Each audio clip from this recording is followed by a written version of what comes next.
Dogs are barking on my end. So 3, 2, 1, official recording. Hello, Slack Lizard. Hi, Foxy. How are you? I'm very good, thank you very much. How are you doing? Okay, aside from dogs barking in the background constantly. You can't hear them through that amazing microphone of yours, so don't worry about it, buddy. Don't worry, I can hear them though. Oh, good. Yeah, it's nice.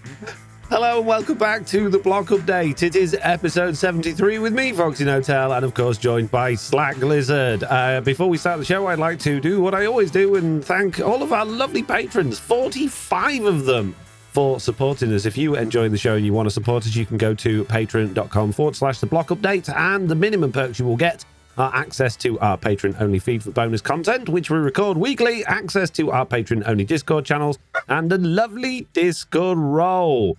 This week's bonus show, I basically ranted a lot. So, yeah, that was good.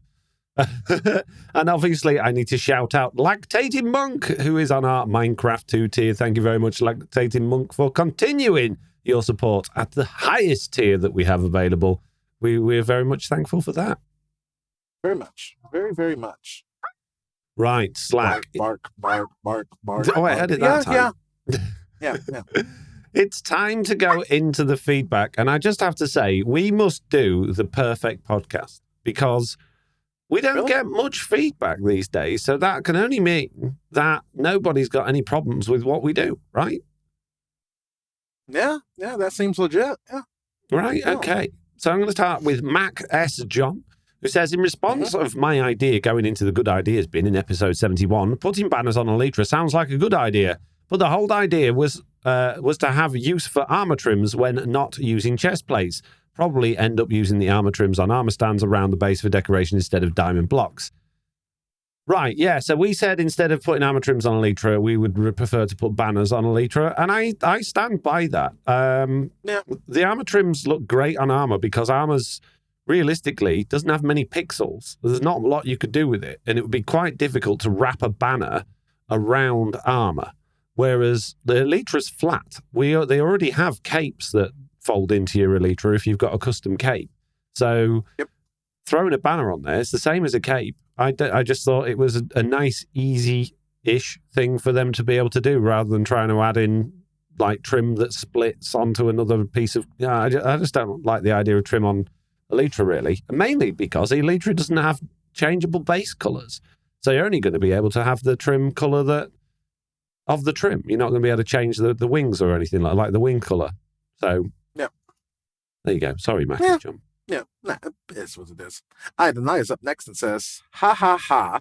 Sorry, yeah, I had come across a cheese wedge / wheel Minecraft feedback request. No, I don't use the Fearless texture packs. That's just too much cheese. And I'd argue we don't have enough of food or drink. I'd like to have more options: cocoa, berry juice, meat pie, dragon drumsticks. Maybe I just shouldn't play Minecraft when I'm hungry. Shrug. Yeah. I would agree with that, Idenite. Yeah, it's like going shopping. You know, when you go don't ever go shopping when you're hungry because you buy everything. Yes, but at the same time, if you eat before you go shopping, later that night when you get home, you're like, man, I wish I'd really bought this, or I wish I'd really bought that. Yeah, but you've saved money, and you've potentially, because you're too lazy to go back out to the shop and get it, you've done yourself some good with your diet. So yeah, well, there's this thing called Uber Eats, especially when you live in a town like you all do. I'm just saying, it makes it a lot easier to get your junk food. Yeah, it does, but that's expensive, so don't do it. Dorsal Dawn, actually here with some feedback, but it could potentially go in the tip of the week section, says trouble ranging ender pearls, because I talked about not being able to throw ender pearls anywhere that I wanted to. You can use snowballs to test the range. Dispensed vertically, they fly straight, unlike arrows, or dispensed horizontally. Drop 1 block for each 4 blocks travelled. For a bit of fun, try shooting them through fire. Now, I thought snowballs could just go in a straight line from where you throw them. I don't think they've got the same arc as an ender pearl, have they? I don't think they have the same arc. Maybe they do. I don't know. No, I'd be interested to check that out, because I just thought snowballs just fire out like an arrow does, straight. And obviously ender pearl, you're aiming it to go, but then I don't think I've ever tried to aim a snowball upwards to get it to arc down. So yeah, I'll have to check that out. Thank you, Dorsal. Yeah. Well, when we get together Friday and we record, that could be our first thing we test. Oh, yeah, good idea. I'll have forgotten that by then, but you might remember it. Remember that. Write that down. Jen, write that down. Okay. Loshi is up next and says, "Hey guys, been a minute since I have been in contact, but still listen religiously. On the back of the discussion of soul sand to glass, I was thinking, what if there was a type of glass that was only one way, i.e., textured on a certain side, making it directional, allowing you to see through from one side but not the other? Not sure if it's even possible, but just a thought that would make an interesting feature. Keep up the awesome podcast. One way glass sounds interesting. I like that. That does sound interesting. And I don't think it would be impossible because, like, if you look at leaves or glass, if you look at them directly, you only see the front texture. You don't see the insides of the other sides of it, if that makes sense. Yep. Because if you did, it would just be a whole big mess. And there's quite a lot of the semi-transparent blocks that do that.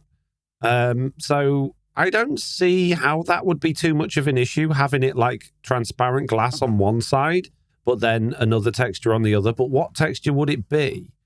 Because, yeah, I do like the idea of that. And what about the sides and the top? I think almost if it was a glass pane, that would be better because you don't have to worry too much about the back and the sides and the top so much. But yeah, otherwise it could be quite like, oh, it's got the glass on one side, but it doesn't on the all of the like the top, the bottom, left and right. So it'd obviously have to be a directional block, but placing it would be a bit of a nightmare. And if you wanted to like have a few of them in a row, that could be interesting. So yeah. Would be interesting. Yep. Yeah, I like the idea. I'm not sure how it would work. Right. Kai 800 says, "Hey, Foxy Noodle and Slap. Slack was so polite and reserved at the end of the last episode. I'm wondering if he's really Canadian. He really Canadian, Slack?" Hey. Sorry. Nice. Nice. Perfect Mr. Cloud 123 is up next and says, "This is just thanks for the great podcast. Keep up the good work. Bye. Just one suggestion." Wait a minute, you just said keep up the good work. Bye. Now you want to say one suggestion. Right. Just one suggestion. Maybe make it a little bit shorter because I don't have long to listen with school and everything. Thanks. Bye. You can listen to it over multiple segments. You don't have to listen to it all at once.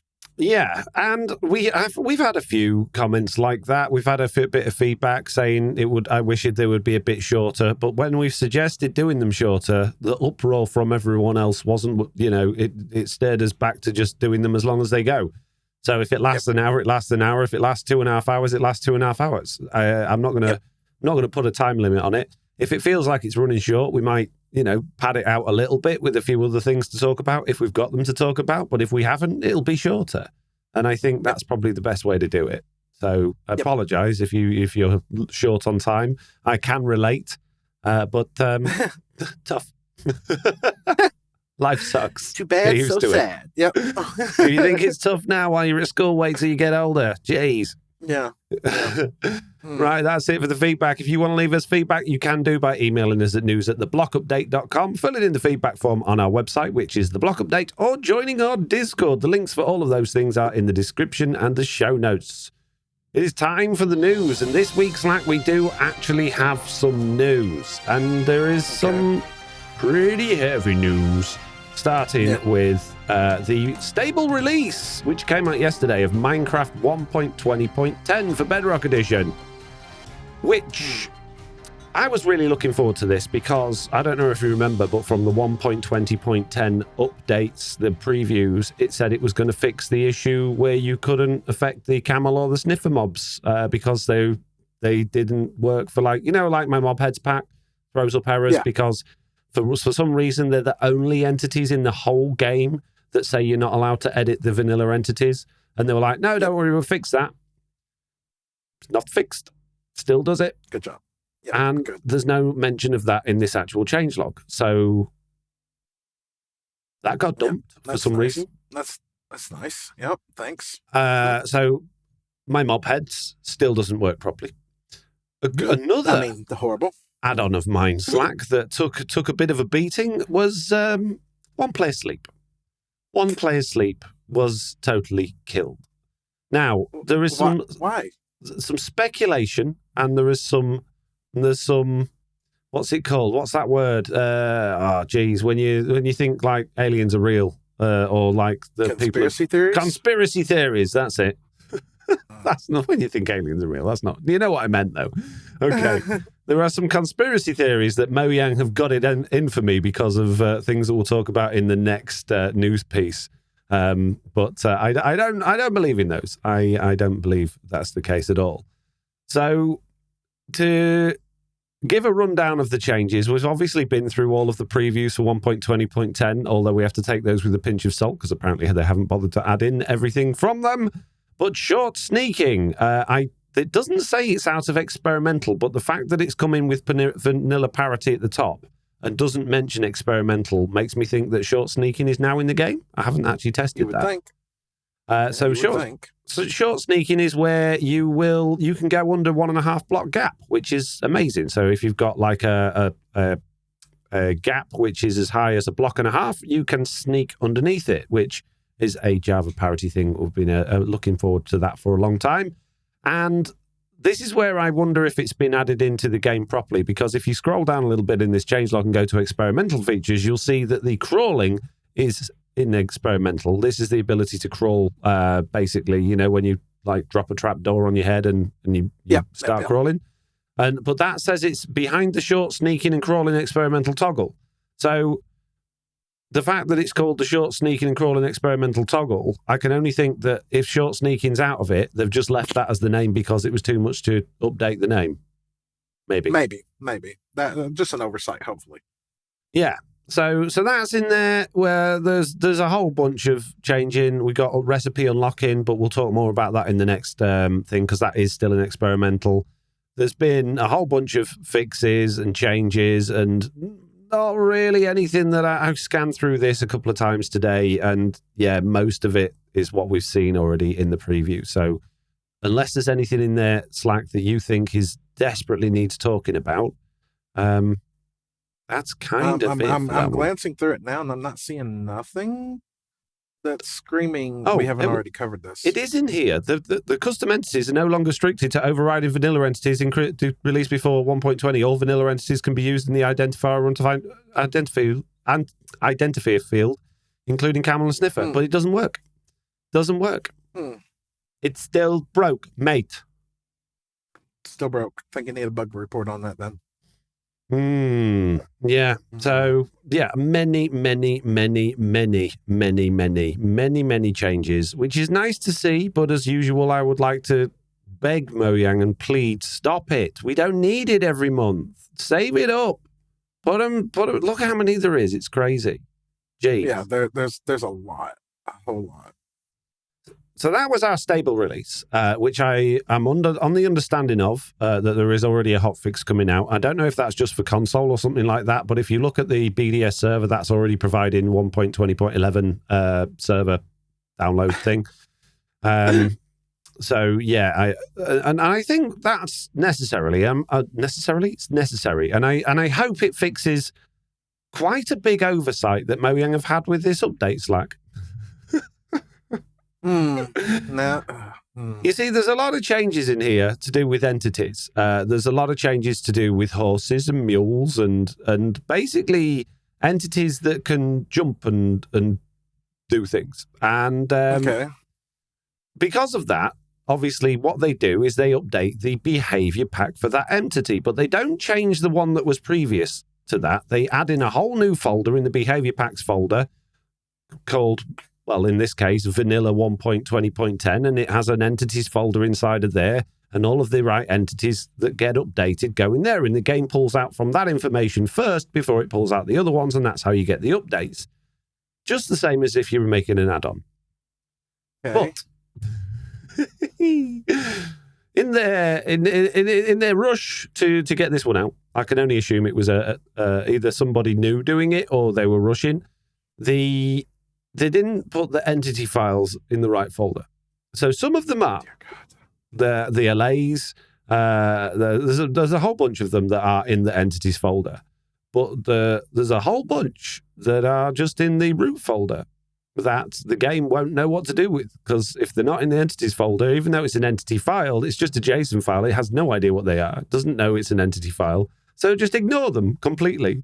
So all the fixes to those entities ain't going to work.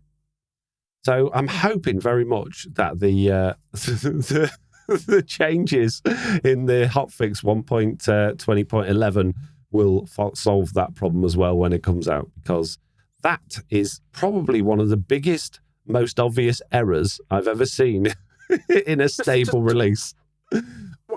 Why? In a stable release. Crazy. So obviously, when the releases are coming out, and I'm imagining how it works, but I'm pretty sure this is how it'll work. So there'll be all of the updated files, which will be like distributed around wherever they're around. They'll have all sorts of folders and development things where all of these things are kept. And it'll be one person's job, probably Jeff, to collate all of that data and put it in, like basically package it for the update. So they'll be the ones making the new vanilla 1.20.10 behavior pack folder, and they'll have to make sure that why would they leave that to Jeff? Well, everyone was on holiday last week. I don't know if you remember, Slack. Mojang were off. Jeff got a promotion that week, right?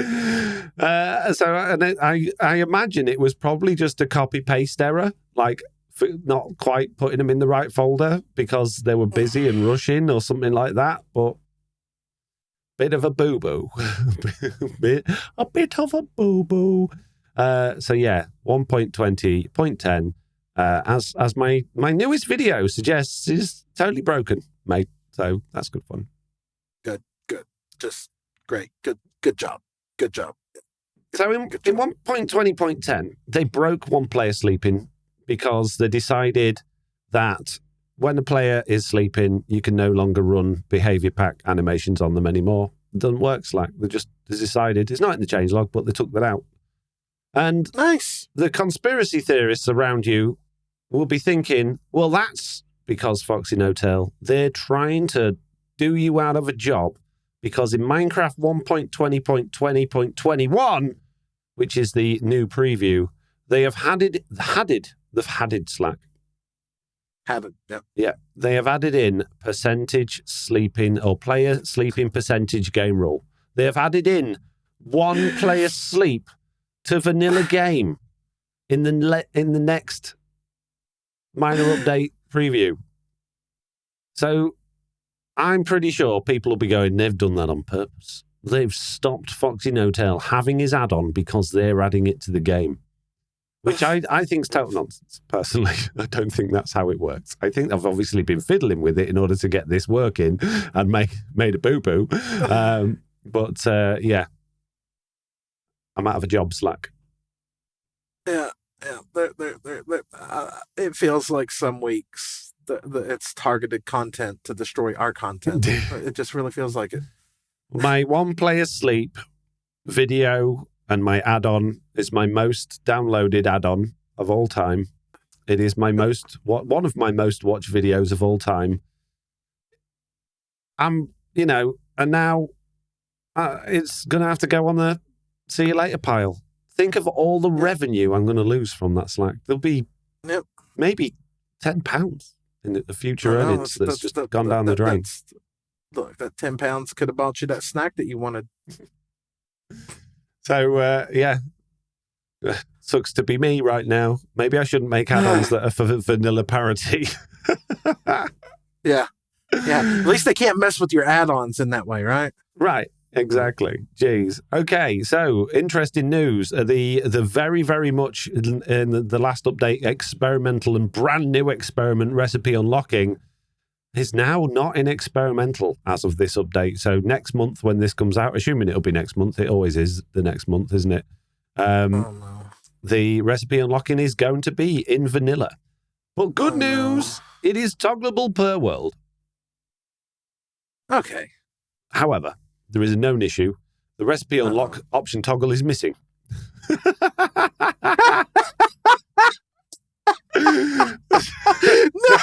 No. But they hope to have this addressed soon. So it's all right, guys.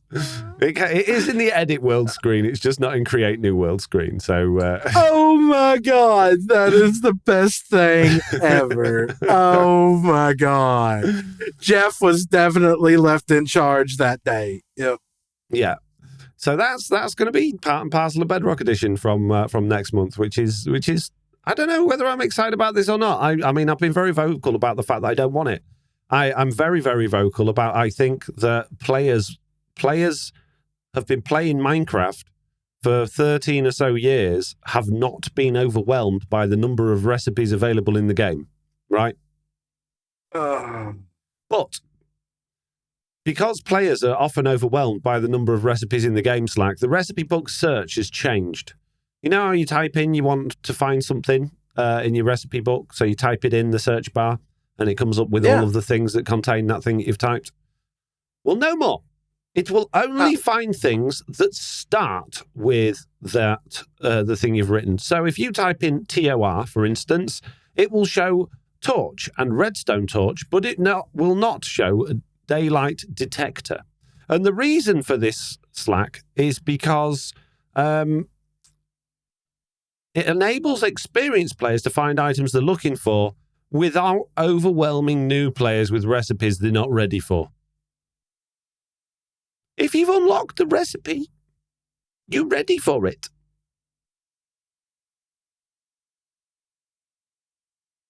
But apparently not. You've got to spell it right. Don't you be typing in Tor and expecting to find anything with Tor in it.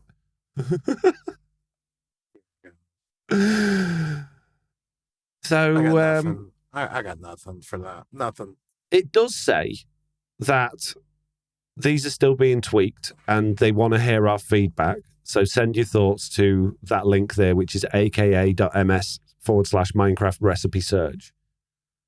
But that's going to affect stuff like when I go into creative and I go to type and I type like redstone and it brings up all the things that have redstone in it.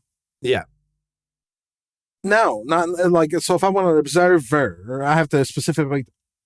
If you put obs, it'll come up, but if you put in ver, it's not going to come up. Which kind of on one level makes sense, but the reasoning behind it doesn't. What?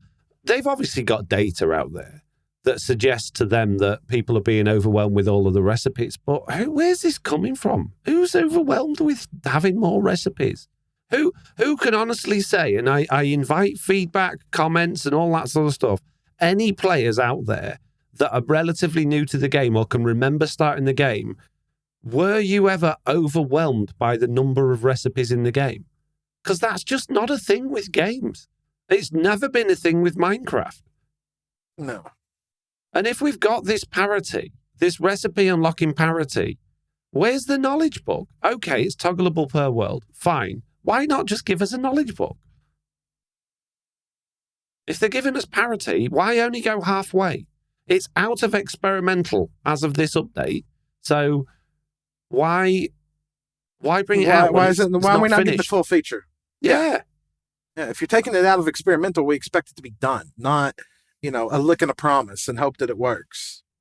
Exactly. So I think it's absolutely ridiculous. This is, again, brings me back to the latest, these wave of just minor update after minor update after minor update, just being too rushed. We have had one or two previews with the recipe unlocking in. Neither of them had the toggle thing. But yeah, no, it's not experimental now, and we've added this new thing. Where's the test? I guess you could argue, well, it's in a beta, so, you can potentially test the bugs. Yeah, because so many people do that. Yeah, so many people play that. Yeah. Yeah, other things have been in experimental for years. So they obviously really wanted to push this one out, and they're really confident that they've nailed how it works. So I don't know. I don't want to be humdrum about this stuff. I don't want to be down in the dumps about it. I just feel that this approach if you're going to do something in the name of parody and you're going to release it, release the full thing in the name of parity, right? Yeah, like there's things. Had watch my mouth. There's things in this changelog that like go, oh, we haven't been able to reach full parity yet, but we're coming with certain things they're doing. We'll get to that in a minute. Then don't release it. Yeah, exactly. But it's in a preview thing, and they've said they're going to. But with things like that, they don't even suggest it. They're just like, no, that's how it's going to be on Bedrock. Well, no, it's not parity then, is it? Why? Well, it's even more than that. Before I even jumped in here today, I was in a call with a T-Man who helps me design farms and everything like that. And there's changes that have happened to game mechanics that are not even listed in here. Yep. Straight up changes that they don't even list in here. Where is the change log? What of the actual Where's the changes? real change log? Yeah. Because we don't never get the full changes. We don't. So you mentioned to me earlier that tripwires are totally broken. Oh, tripwires are beyond broken. They're worse than they ever were. Tripwires were already broke, but now they're broke even more. They're not even detecting stuff going through them half the time, or you can trigger one half of it, say the left side, but the right side won't trigger. Where does it mention anywhere in here? It doesn't. Nowhere in here does it say one thing about tripwires. It does not. Let's search for it, shall we? Trip. No, well, if you find it. Move tripwire event. And then lots of strip bamboo changes. Okay, so that's going to bring us to our next thing. I'm going to scroll back up now. Sorry for your eyes, peeps. Block breaking. Parity changes. They have adjusted the breaking times of 188 blocks to match Java Edition and our intended design. Some blocks couldn't be changed yet for technical reasons, and Obsidian was left unchanged because we're still deciding what breaking speed it should have. Bringing more blocks to parity makes it easier for our team to keep both versions up to date. We also hope it makes it easier for the community to make and share guides that work for all players on all platforms. The full list of breaking times and changes can be found at the end of this changelog. And if you scroll all the way down, you will see a ridiculously long list of how things have been changed, such as bamboo, which goes down from a destroy time of 2 seconds to 1 second, and explosion resistances have all been changed as well. And in lots of ways, this is going to make life a lot easier for us, apart from when you see things like, oh, that's okay, it's the explosion resistance. I thought they'd increase the time to mine deep slate then. Oh, geez. Most of them have been reduced, to be fair. Like coral blocks has been really reduced. So I don't have a problem has with been this. Increased. Say again? Crimson High Pay has been increased. In brick stairs. Yeah, so certain things have changed. Have gone up, but the majority's come down. Jukebox has gone up a bit. I don't mind this. This is absolutely fine. And then you get, if you keep going down the section of the things that still don't have parity, and it's basically walls and slabs. So obviously there's a problem with those. Monster eggs, crying obsidian, quartz blocks, red sandstone, and sandstone. So basically, most of those are the blocks still in the game that have data values that don't have like a full name. The new system, yeah. Yeah, exactly. So that's fine. That's fine. I'm happy with that. I don't mind that at all. It will be quite jarring, and knowing Bedrock Edition how janky it is with block breaking anyway, it's going to cause some problems. Oh, yeah, without a doubt. But fingers crossed, it's all good, and it's going to make our lives easier. It's a shame that they haven't made Deep Slate faster to mine, though. Yeah, at this point in the game. Yeah, exactly. Okay, so we touched on it earlier. They have added a player sleeping percentage game rule, which says a 0 or negative value will only require one player to sleep to skip the night. So one player sleeping will be in vanilla from then. And they've also said if you set it to over 100, the night cannot be skipped, which I think is a really fun idea. The fact that you can force the game to never, ever allow anyone to pass the night if you want to play with... That is cool. Yeah, so I think that's great. I'm going to assume that this is going to be behind cheats because it's a game rule. So, obviously, if you... Really? That would be almost a slap in the face to, all right, yeah, we'll give you one player sleep, but it's a cheat. Well, you can't do any game rules without cheats enabled. Can you? You need to have cheats enabled to be able to use commands. Coordinates. That's true. That is true, fire actually. tick. Yeah, no, sorry, I was just thinking of typing the commands in. So, yeah, fingers crossed this this won't be behind cheats. Not that it will make any difference, because if you're running OPS and you don't know the sneaky way to keep advancements or achievements on your system, then because it's an add-on, it's going to disable achievements anyway. but I'd rather have achievements disabled but cheats off than cheats on for the sake of something, because if cheats are on, then people can run commands and do things that you don't want them to be able to do. Yeah. That could be bad. Yeah. There's a really, really, really nice fix in here, which is pink petals can now be fertilized with dispensers. So we can now have pink petal farms, which is fantastic. I'm really glad that they've fixed that. Yep. And campfires in trail ruins are no longer going to be lit by default, which is good, I guess. Because we enjoy doing the trail ruins, don't we? Yeah, can't wait to go dig through a few more of those and find a campfire. Not that I've ever seen a campfire in a trail ruins, but I'm going to go digging, Slack. That's me for the next month. Yep. I like the shulker boxes mined without a pickaxe. No longer take a long time to mine. Yes. Yeah, I've made that a note of that one. Finally, how many times when you're doing the, I need to get out of the end, so I'm going to kill myself, or you've died and you don't have a pickaxe, you get your last remaining pickaxe out of your shulker box, and you want to put your shulker box back in your inner chest, and you have to sit there and mine it with your hand. Oh no, that doesn't work that way around. But basically, a lot of times after I die, I end up having to mine shulker boxes with my hands. Okay? Yeah. So that'd be nice that they'll be able to mine a lot faster now. So that's good. Scrolling down a little bit, we have had more flattening things. And when I say flattening things, basically blocks in the game that used to have data values, which made it a pain in the butt in order to be able to run commands to obtain them or use them or detect them. And that is the glass and the glass panes. Basically, stained glass and stained glass panes will now have the full name that they can be referred to, instead of just stained glass pane and a data value. So that's really nice to see. I can't wait for all of the blocks in the game to actually have that, so that everything can be uniform. That will be lovely. Yeah. If we scroll down a little bit, the custom items. So the holiday creator features, if you remember, that's been around, that experiment's been around for years now, and it had all the custom blocks in there, and it had all the custom items in there. I think the majority of things for custom blocks have come out of that now, except for one that really stands out to me is the interact component. So that when you want to interact with a custom block, that's still behind experimental, which is a shame because I use that a lot. And the custom items have been slowly, their components have been coming out of experimental for a little while now. And one of the ones I got really excited to see was Minecraft Entity Placer, because I used that for mob heads, mini blocks, and all those sorts of good things, avatars, stuff like that. Allows you to place, like touch an item on something and it'll place an entity. It's great, but it doesn't actually say this one's come out of experimental like the rest of them do. It just says it will just throw content error if you don't do it right. So I got a random question for you here related to that, because you do a lot more modding than me. Minecraft Entity Placer, could you use that and put that tag like on the dispenser and it would place the block instead of just throwing it out? I believe that, it does have a dispense on thing, but I don't know if it'll place it on the floor. I think it'll only dispense it onto like armor stands and players and things. Okay. Maybe. Just curious. I'm not sure. I haven't really fiddled with that, to be honest. But yeah, that's in there. And one of the interesting ones that's come out of this is Minecraft allow offhand. So basically with custom items, you can decide whether or not they're allowed to go in the offhand or not. So,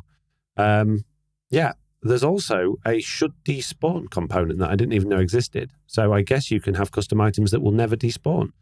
I still wish that was possible for vanilla. I wish vanilla items just wouldn't despawn. And like when you died, I don't want a 5-minute timer that actually isn't 5 minutes. I would like them just to stay there, which would be a pain if you're doing a lot of digging and you're not picking your items up and stuff like that. I can understand there'd be some limitations for that, but you get used to playing like that. Yeah. You just pick them up. Yeah, if the items didn't despawn. Yeah, exactly. Yeah. But you use a lot more flint and steel. Yeah. Or lava buckets would be your friend. Yeah. Yeah. There's a whole bunch of stuff with the API system that has come out of experimental as well, going into stable release, which is lovely to see because I've been using that more and more and more and more. Still not a lot of the things that I've been using, but some of the things are, which is really nice to see. There's, just a bunch of changes with items and things like that as well. So really nice to see. And I mentioned this in that video that I made today. It's really nice to see all of these changes being made and all of this work being put in. You can just see by how often these minor updates are coming out. Bear in mind, this is weekly, right? How much stuff is in them. They're obviously working on this like crazy. So you've got to take your hat off to them and say, well done, guys. Like, that's a lot of work every single week to add all of these things in. It's just sad when, because it's so fast, things are getting missed and things are getting broken, particularly like experiments. And I know experiments are experiments. You can't rely on them. But like the custom biomes one, you can, if they changed it and they were like, oh, we've changed it, so fair enough. But if it's just broken, it's not great. Yeah. No. Not much. But yeah, that is pretty much it for the news. There's a whole bunch of other things in here in these changelogs. If you want to see the rest of the information, then you can check the changelog out. The link will be in the description below. Right, it is time to go into the Bugdate Slack and find out what's bugging you. Have you got any bugs this week? You mentioned Tripwires. Did you want to elaborate? Just aside from Tripwires being broken in the newest preview, no. I haven't messed with it too much. I was taking that off of screen share and what I was seeing, but it just feels like targeted stuff sometimes. Really? Why? You know? I'm sure they must be sitting there, like when they get flagged up and find things are broken, they're also thinking, how? Why? You know? Because I just don't believe anybody's there intentionally putting bugs in the game. I can understand they're changing mechanics to stop people doing things that they don't want them to do, but I can't imagine them putting bugs in. Are you sure that Jeff's brother Bill doesn't like randomly go through and watch videos and be like, oh, they're farming this way. No, we got to stop that. How can I stop that? Oh, they're doing this way. Oh, he's making an add-on to do that. No, I need to put that on the things to break. Yeah. It's Bill's fault, is it? Bill's going through and breaking it just so that I can't have my one player sleep. Right, I see. Yep. Thanks, Bill. Mm-hmm. Jeez. Yep. Okay, my bugs this week. I've got a couple. Obviously, I've talked about already in quite a lot of detail. When sleeping, all the entity or player behavior animations are cancelled after an arbitrary amount of time. Sometimes it is a 10th of a second. Sometimes it's a 50th of a second. Sometimes it's less. Sometimes it's more. Which means if you're trying to do anything while the player is asleep to the player, such as give it a tag, detect it doing something, execute a command on it as part of an animation, it don't work. And custom biomes don't work at all. Did I mention that in this, or is it just the bonus show I talked about that in? I think you talked about the custom biomes in the bonus show. Okay. So custom biomes, just to go over this briefly, if you want to hear more detail, then you can either watch the video I put out today or listen to me rant about it in the bonus show. It's still an experiment. It's been an experiment for a long time. And as I say, you shouldn't be able to rely on experiments, but you should be able to rely on experiments not having bugs in. If they've changed, fine. If they just out and out don't work, then it's a bug. And custom biomes haven't worked since basically the Caves and Cliffs update properly. You should be able to add new biomes. The documentation, which is up to date on the learn.microsoft.net.com website, tells you can add new biomes, tells you how to add new biomes, tells you how to change biomes. It's all there. It's all documented. It should work, but it doesn't. New biomes don't turn up. They don't get added into the algorithm to actually generate in the world. And the custom biomes, if you customize an existing biome, you can change the blocks and you can change the features, but you cannot change the terrain generation, as in the height map of that, which you used to be able to do, but you can't anymore. So it sucks.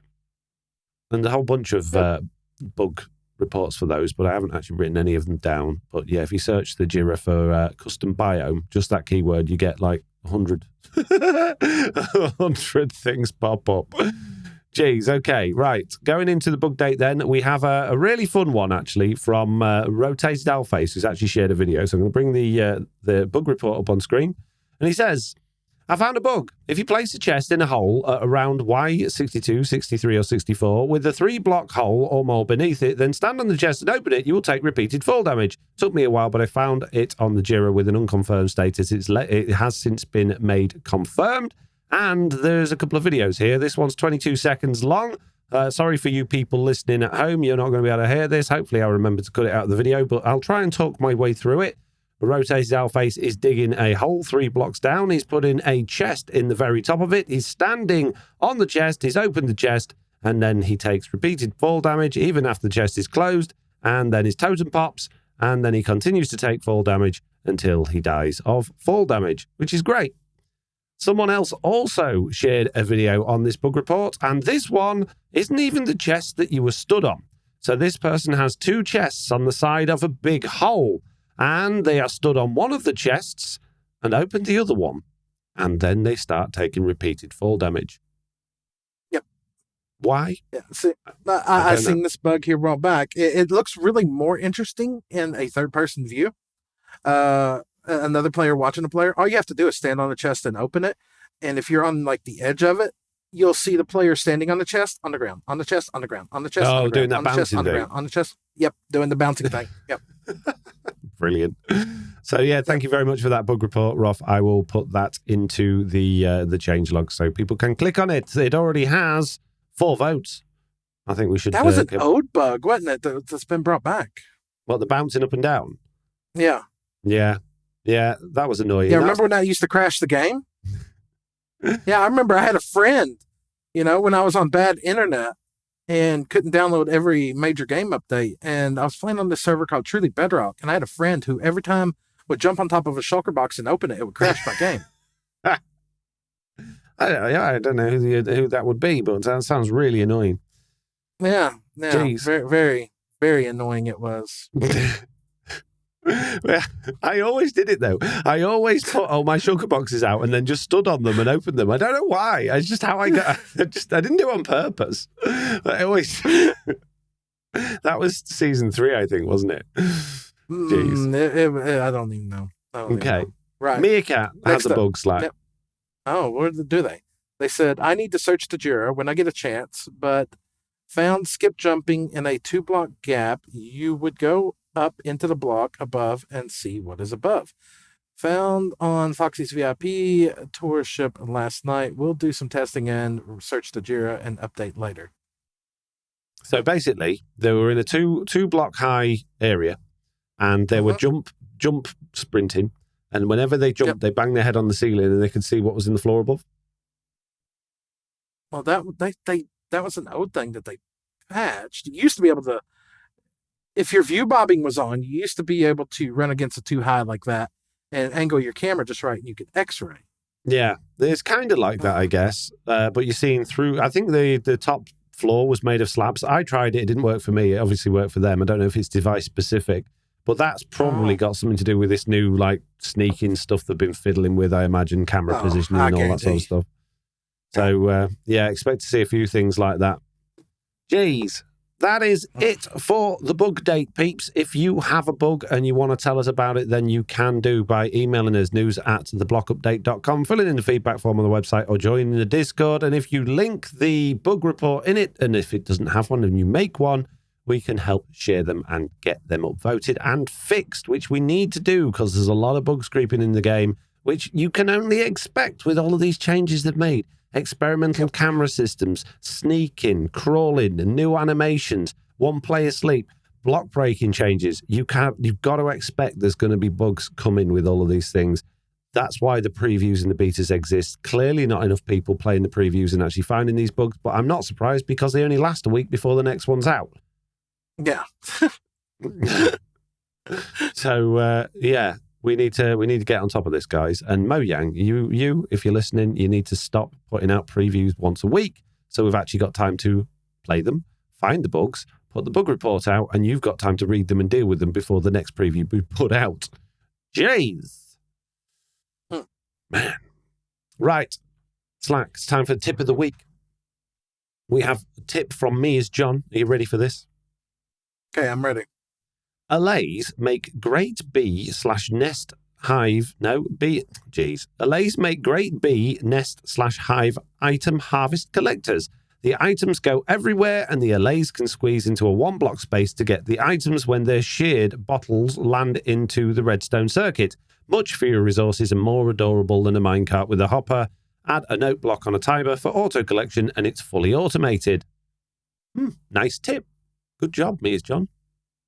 Yeah, that's a good tip. If they would just fix dispensers where things. Oh wait, they did in the newest. There was a thing where storage entities, when they drop their things, will now center it on the block. Yeah. Does that work with dispensers? I thought that was just when they were breaking, the blocks were broken. I don't know. It's a storage entity. Worth checking out. But anyway, still a good tip. Yeah. What about you, Slack? You got a tip of the week? You got a live tip of the week? If you need somebody to put like icy hot on your back or something like that, either be very athletic where you can do it yourself, or make sure to have a family member that can help. Yeah. Oh, okay. Yeah, that's a good tip. Thanks, Slack. Yep, you're welcome. Write that down. Remember that. Write it down. I will. Right, it's time for our week in Minecraft. Starting with Slack. What have you been up to in Minecraft this week, Slack? After our collab that we recorded on Friday, not too much. I was working on a fortress farm the week before that. I haven't been back on TB since me and you were on there on Friday. It was a lot of fun digging out that trail run, by the way. Just absolutely blast. Was it? Oh yeah. It was one of the best things ever. But you must have been playing a different game to me. Yeah, I think I was. Well, speaking of a different game, yesterday I've had no real desire to do much vanilla Minecraft, so I started playing some modded Bedrock, I guess. I downloaded a bunch of different random packs off of MCPE and combined them all together and put them on the server and just been having fun. And I'll tell you what, last night playing Minecraft was the most fun I've had in Minecraft in probably 2 years. Nice. Different biomes, different mobs, different things like that. It was a lot of fun. It was a lot of fun. And that's pretty much been my week in Minecraft, though. So I'd like you to talk a little bit more about what mods you added and talk a bit more about that. But I just want to say, you mentioned this to me earlier, and I think I think the key thing here it made me think was, while we get these semi-annual big updates to Minecraft, their goal is to add in things that feel like they fit inside of Minecraft, right? Yeah. So new blocks, new entities, new recipes, new things like that, new structures, whatever, but they all feel like Minecraft. Yeah. And I think that's why there's such an appeal for modded, and perhaps that's why there's still a lot of lethargy around these latest updates, because even though there's new things, they're not particularly exciting because it's just Minecraft, right? Nothing's standing out and going, wow. Whereas you play modded and you're like, wow, you can do that with the game, and wow, this is cool, and it just adds a completely different feel to the game. It's a familiar experience because the controls the same, the screen's the same, you're used to playing it, but you're having a whole new experience. And I think a lot of modded's got a lot to. So some of the things that were added in, I wish I could remember who it was, because I don't remember who it was. But structures. They've added in a lot more structures into the game. Like you'll find pillager tents. There's still pillager outposts, but you'll find pillager tents where they have a campsite just randomly, and you'll have to fight pillagers there, and they have custom dogs to help defend them. There's small add-ons to villages. I've seen some that have like a little castle in it. I've seen random fishing docks appear out in the world. There'll be a fishing cabin. I've seen islands in the sky that have phantom spawners in them. Wow, okay. I've seen spawner boxes form on the surface, and they're like one of them is the weirdest one I've ever seen. It's a skeleton and a zombie. It's half and half. And sometimes it spawns a skeleton, sometimes it spawns a zombie. Wow. There's new... They added in a new armor and stuff like that, which I haven't got to that yet. But all the mobs hit twice as hard as normal, at least. And they track you from 30, 40 blocks away. So a skeleton will start taking shots at you from, like Legolas, from a mile away. He's just like, doo, doo, doo. And he's got about the accuracy of a stormtrooper, though. Half of them miss you. That's for sure. Oh, well, that's good. There's like deer, there's grizzly bears. When you kill a deer, you actually get like antlers and venison. There's grizzly bears. You can make custom armor. You can take iron armor and put fur on it to make different types of armor types that you can wear inside the game. There's boss mobs. So you'll be out and about caving, and all of a sudden it'll say like a spider queen's nearby, and it shows up the hotbar just like a wither up there. Wow. And when you get near it, it summons spiders to fight for it. Nice. As it's attacking you too. It's a lot harder. There's new trees, there's new food. They've even changed a lot of stuff like moss, like take moss carpets. You can actually place moss carpets on the side of blocks instead of just on the bottom. Wow, okay. There's new mushrooms growing on trees. All the biomes that I've seen have been changed. So like your desert, it has random spots of, it's got palm trees growing in it. It's got random patches of dirt, new rock formations everywhere. There's a lot. And I played it probably last night for 3 or 4 hours, and I just kept getting nuked constantly. Every mob I was caving at one point, and I went into this cave, and there was like 2 zombies in front of me, and I was like, okay, I got this. I was up to an iron, and I had my shield, and then a zombie overlord spawned, and like all of a sudden there was like 8 zombies on. I was done. In 3 hits, I was done. It's just like, well, time to start all over again. Yep. It's been a very fun change. I'm looking forward to playing it some more. It's a good break from vanilla. And it's got me thinking of other things that I would like to see, so you got some more new wish list stuff. Yeah, it's got me wanting to go down the road of modded. Now, see this, I don't mind, but like when we did that thing on Java, it was too much at once. Yeah, way too much in those mod packs. But if you could start with like the base game and just start adding to it, and adding to it, and adding to it, I think it could be a lot of fun. Kind of like that idea that I talked about that's not public that I was mentioning to you last week. Remember? Oh yeah. Yeah. Start out one way. Yeah. Mm-hmm. Yeah. Interesting. I think it can be a lot of fun. Mm-hmm. Okay. Good. Look. That idea sounds very interesting. I would be down for messing around with something like that. I'm just saying. Okay. Jeez, right. Okay, so my week in Minecraft started off with a live stream on Monday where I finished did I finish it? No, not quite. Almost finished my die scraper, like actually decorating the outside of it. I think I got a little bit more stained glass to place, and that's just about done. Then I did a patron stream with basically when I finish one of the patron servers on my Discord finish. Eventually, I do a tour of it, and we go round, and I pick a winner, and I give that winner a piece of merch from my websites and some mine coins, and go and see it. We're all going voice chat and check out everyone's bases, and there's some incredible stuff. It's amazing, and the things that stand out for me the most, it's the nether hubs, because there's so much effort being put into like bringing the nether hubs together and linking it all up, and you can see like some people have had less time than others to play, and but their nether tunnel will be amazing, and you'll pop through their portal and there'll be like a little wooden house there and not much else. And then other people have like just built an entire world at their base, and then they've just got like me and you nether tunnel, which is just a bit of netherrack. And hey, mine's no longer netherrack. I took care of mine finally. Yeah, me too. But yeah, my point is, it's amazing to see even the smaller bases that haven't had as much time. Just some of the stuff that people have built. Like I'd love to have the time and the patience to go round and structure block every single one of the houses and just make a city out of it. Because there's so many cool little houses in there, and big houses and shops and stuff. It'd be amazing to just have all those on file and just dump them into a world together and make a cool town or something like that. But yeah, really, really, really enjoy doing that. I'm doing another one on Thursday for another server that's just finished as well. So there should be another winner taking all my money. But yeah, I enjoy that. Yep. Obviously, I've been fixing one player sleep and then realizing that was kind of pointless now that they've announced that next month we're going to have it in the game anyway. Yep. And the way I fixed it was I took a little bit of inspiration from your old way of doing it, although it didn't work the way I wanted. It didn't work the way I wanted it to.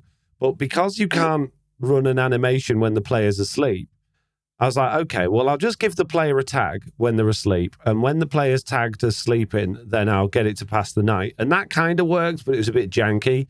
So I was like, what if I just detect them being in bed? So I was like, okay. And this is where it got weird. So you can detect. I was using the new beta API system for this, but the non-experimental stuff, the stable stuff. So I knew it would work on anyone's world and server and whatnot without needing experiments.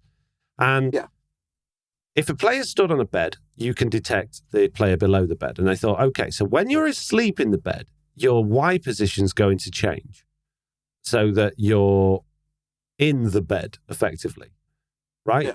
And it does. When you are sleeping in the bed, your Y position drops down. In fact, it doesn't drop down. It goes up by 1.5 blocks, which means if you're stood above the bed by 1.5 blocks, it thinks you're in bed. So I had to then detect the player first being on the bed, like actually touching the bed, and it would only activate them being in bed if they were on the bed first, because otherwise you could just hover above a bed and it would just constantly set the time to morning, which is not ideal. But the weirdest thing that I found was you have to stand on the bed to start with because of that, but also because when you click on a bed to get in the bed, even though your player looks like it's in the bed, and it does change your Y position by 1.5 blocks upwards, which is weird because you think it would go down so that your head was on the bed, your physical location in the world doesn't change. Even if you click on a bed from 3 blocks away and your animation's in the bed, your location is still 3 blocks away from the bed. It doesn't change until you get out of bed, and it puts you on the spot when you get out of bed. So... Interesting. I wanted to detect them like being near the bed and clicking on it, and obviously then it registering, but it just wouldn't do it. There was no way to do that because the player doesn't actually physically move. So yeah, that was really weird, but I kind of got it working. It's just frustrating that you've got to stand on the bed first, which I don't really like. But then we used to do that on TB, didn't we? There was a point where we had to stand on the pillow to make it work. So yeah. Some weird stuff with how the sleeping works in Bedrock, because it didn't used to work like that. So yeah. So then obviously I made a big old rant video because I was so frustrated with all of these things that were broken and not working, because I wanted to make add-on videos about new biomes and this, that, and the other, and just none of it worked. So I decided to make a video about that. My plan was to go through the wish list and make a whole bunch of add-ons on videos about, not just make the add-ons and put them on the website, but actually make videos making the add-ons. And I thought I would, so I went through the whole wish list, picked 40 items that I thought were achievable, and I started prepping by actually making the add-ons first, so I knew how to make them for the video. And I got a couple into it, but the second one I tried was a custom biome one, realized it's totally broken, and run out of time. So that's my week in Minecraft. Jeez. Nice. Not ever so fruitful, but I've learned a lot this week. I've learned an awful lot. I've learned what doesn't work, and I've learned a few things that do. Man. Well, learning is at least a step in the right direction, I guess. Yeah. I just wish, Slack. I just wish that I didn't have to keep finding all these workarounds for things that used to work. Right? Yeah. That'd be nice, wouldn't it? Speaking of wishes, it's time for the wish list, Slack. Do you see what I did there? I see that. That was sneaky. So you must have a whole list of wishes if you've been playing modded Bedrock. No, not yet. Not yet. That'll be next week. Oh, okay. So you don't want Spider Queen in vanilla? I don't know yet. I'm still struggling to keep armored. I lost everything like 7 times last night.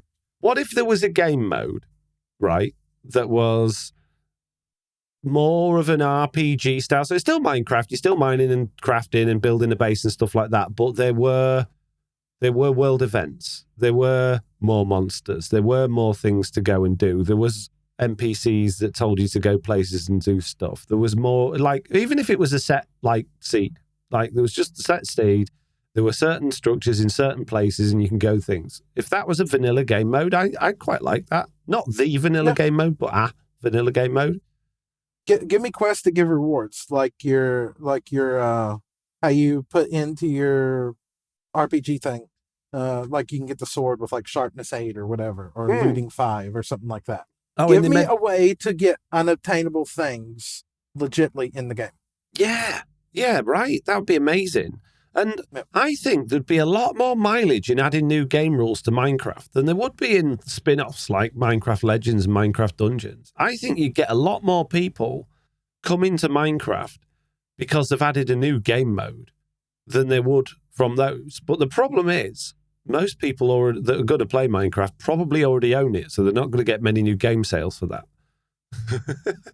But if they did his DLC, you know? Yeah, DLC add-ons, expansion packs, or whatever. Give me the ability to, the Wandering Trader comes up and gives me a quest that I need to go defeat this, this, and this, and he's going to give me a sword with looting 5, and then I can add other enchantments onto that sword if I want to, but I'm limited. You know, Right? I love that. Give me more. Exactly. Yeah. Give me the option to make unbreakable armor. I would happily pay for DLC that had new game modes in it. Like not just like we've got this sponsored marketplace map that's like a Spider-Man one or something like that. No, I want the Mojang devs to actually build a game mode based on the survival game, but with RPG elements and stuff like that. Kind of a little bit like what we thought Hypixel or whatever it was going to be called. Hyrule. No, not Hyrule. That's Zelda. What was it called? Give me dungeons inside of Minecraft that's customizable with all my armor and everything. Yeah. And if they said, right, but you've got to pay £10 to download the deal. Yeah, okay, I'll buy it. Okay, I got credit card right here. Yeah. Well, why don't you just get things from the market? No, because it's not official. No, I want official. No. And then that marketplace person decides that they don't want to update their stuff anymore, and then it doesn't work in the newest update. No. And Mojang keep fiddling with things and breaking all the marketplace stuff. Yeah, exactly. No. Jeez. Okay. Well, Matt, that's not actually my wish, although I really like that wish. In fact, I might write that down. DLC for new game modes. Yeah, my actual wish, and I think I've talked about this either on the podcast or in the bonus show, I can't remember, but field of view settings for the camera command. Just to recap, the camera command, the new experimental camera system is absolutely incredible. I've wanted something like that in the game for so long, but it just fails miserably because there's no way of controlling the player's field of view, which I added in that video that I did today.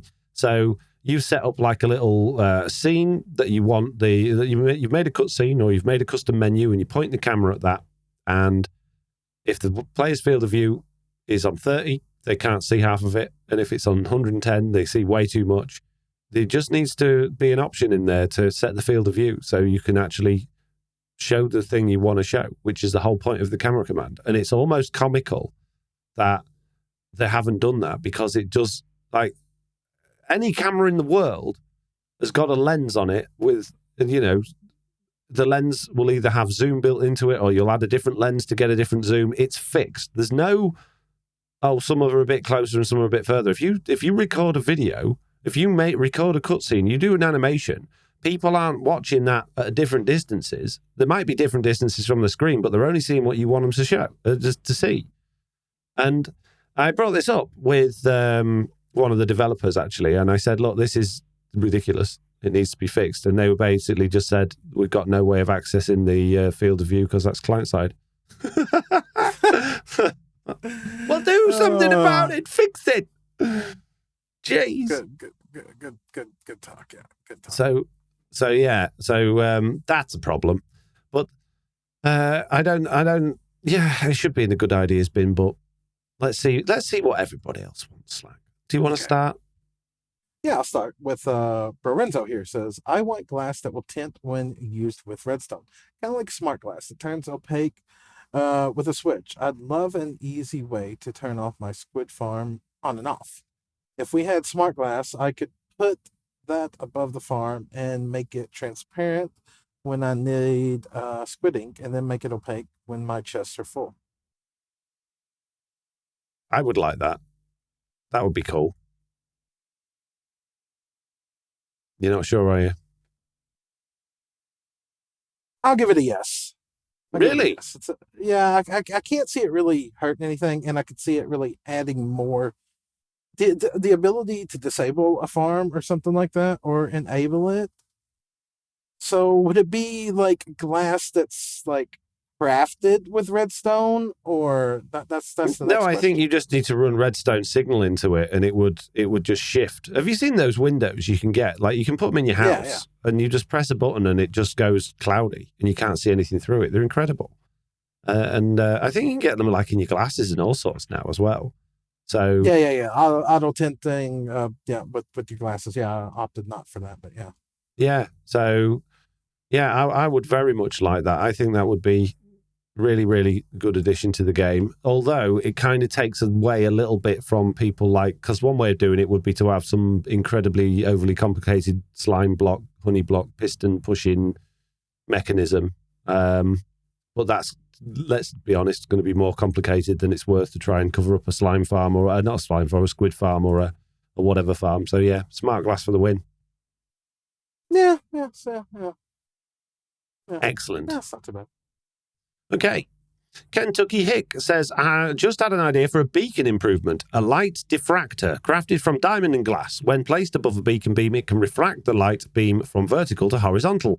This will limit the vertical range of the beacon to increase its radius, possibly depending on how many diamonds versus glass you could control whether the beam is focused on one or more directions. So basically a mirror or a prism is what you're getting at there. Yeah, because sometimes you don't need that vertical direction with a beacon, but you've got infinite vertical, and then, or in fact, on Bedrock, have you even got infinite vertical? I think you have. But you have infinite above, but you can only go 50 below. Yeah, and then you've got hardly anything horizontal, and realistically, most of the time when you're working with a beacon, you want to be going horizontally. So I would quite happily sacrifice some of that height for more horizontal height. But the problem with having the beam horizontal is it doesn't go anywhere. Where would it go? You're not going to load it. That's the problem. Like the conduit, a fully powered conduit, actually goes outside of Sim 4. Yeah. You literally unload the conduit while it's still working. Now, if you have somebody still loading it, yeah, it's beneficial to you. But if you're wanting to increase the horizontal stretch of a beacon, unless you're playing on Sim 6 or above, you're not going to benefit from it because you're going to unload it before you can actually get the benefits of it. Okay, but beacons, when you place a beacon, there's an invisible entity appears in the world, which is what controls the beam, right? Yeah. So they're kind of like a tile entity / entity. What, do you want to make that a ticking entity? I am. Why not? Yeah. How many people have got that many beacons in survival? And I know some people have. And I know some people go crazy with it with wither farms and things like that. But realistically, in the whole player base, how many people have got so many beacons that it would be a problem to have a bunch of ticking areas around the world? Now, here's the question I got for you then. Oh, I really like this. Oh, I really, really like this. And this is probably a horrible idea. You got a tier 1 beacon. You got a tier 2. What if you had a tier 3? And you could select to make it a ticking area and increase the size of the beacon. I do like that idea. I'm just trying to think if there's an easy way of doing it. Because let's say you've got a patron server with 50 or 60 patrons on it, and each one of them's got at least one beacon. That's a lot of ticking areas. Okay. Now, ticking areas are not necessarily... You can't have that many, though. You can with entity ticking areas. You can have infinite. Okay. All right, good. But that's gonna cause quite a lot of strain on the server. So what if instead of that there was just a registry in the database that says these are all the locations of the beacons, and if the player is within a radius of that beacon, they get the effect regardless of whether it's loaded or not. Like it works with villages and things, doesn't it? No. So yeah, beacon registry. I think good idea. Yeah, I'm sold on it. Yep. Yeah. Okay. Good. Excellent. Next. An SPG says, I wish the Ori UI to be data-driven since the JSON UI is to be... What? Depreciated. Depreciated soon. Let us test and feel how it would be like. So the current UI for Minecraft Bedrock Edition is basically built with JSON, which is a programming language, although it's incredibly complicated and doesn't make much sense. They are slowly rolling out, as you'll have seen from the new Create New World screen, the new Advancement screen, and a couple of other screens, something called the OR UI, which is basically, I believe it's written in like HTML and CSS. I think. I might be wrong about that. But it is locked off. There's no way to change it. Whereas the current UI, you can change the entire UI of Minecraft Bedrock Edition with a resource pack.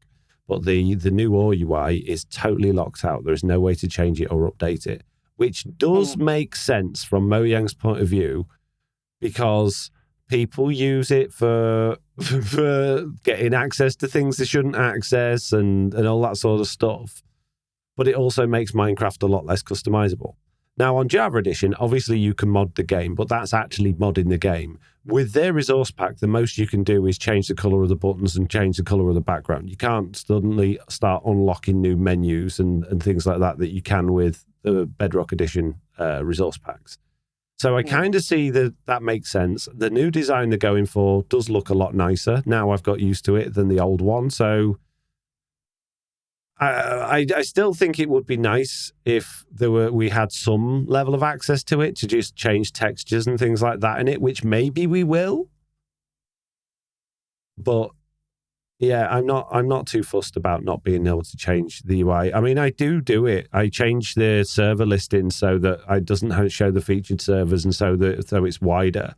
And sometimes I used to change it to get rid of the marketplace button before I was a partner so that I didn't have to put that on the home screen at once. But you at the end of the day, how much time you realistically spend in the menus as opposed to the main game. It doesn't matter. So, yeah. Okay, Jen, Fire is next with horizontal fence posts / iron bars. Trying to make some pretty whiskers for an organic build the way the fence... Didn't we have this last week? No.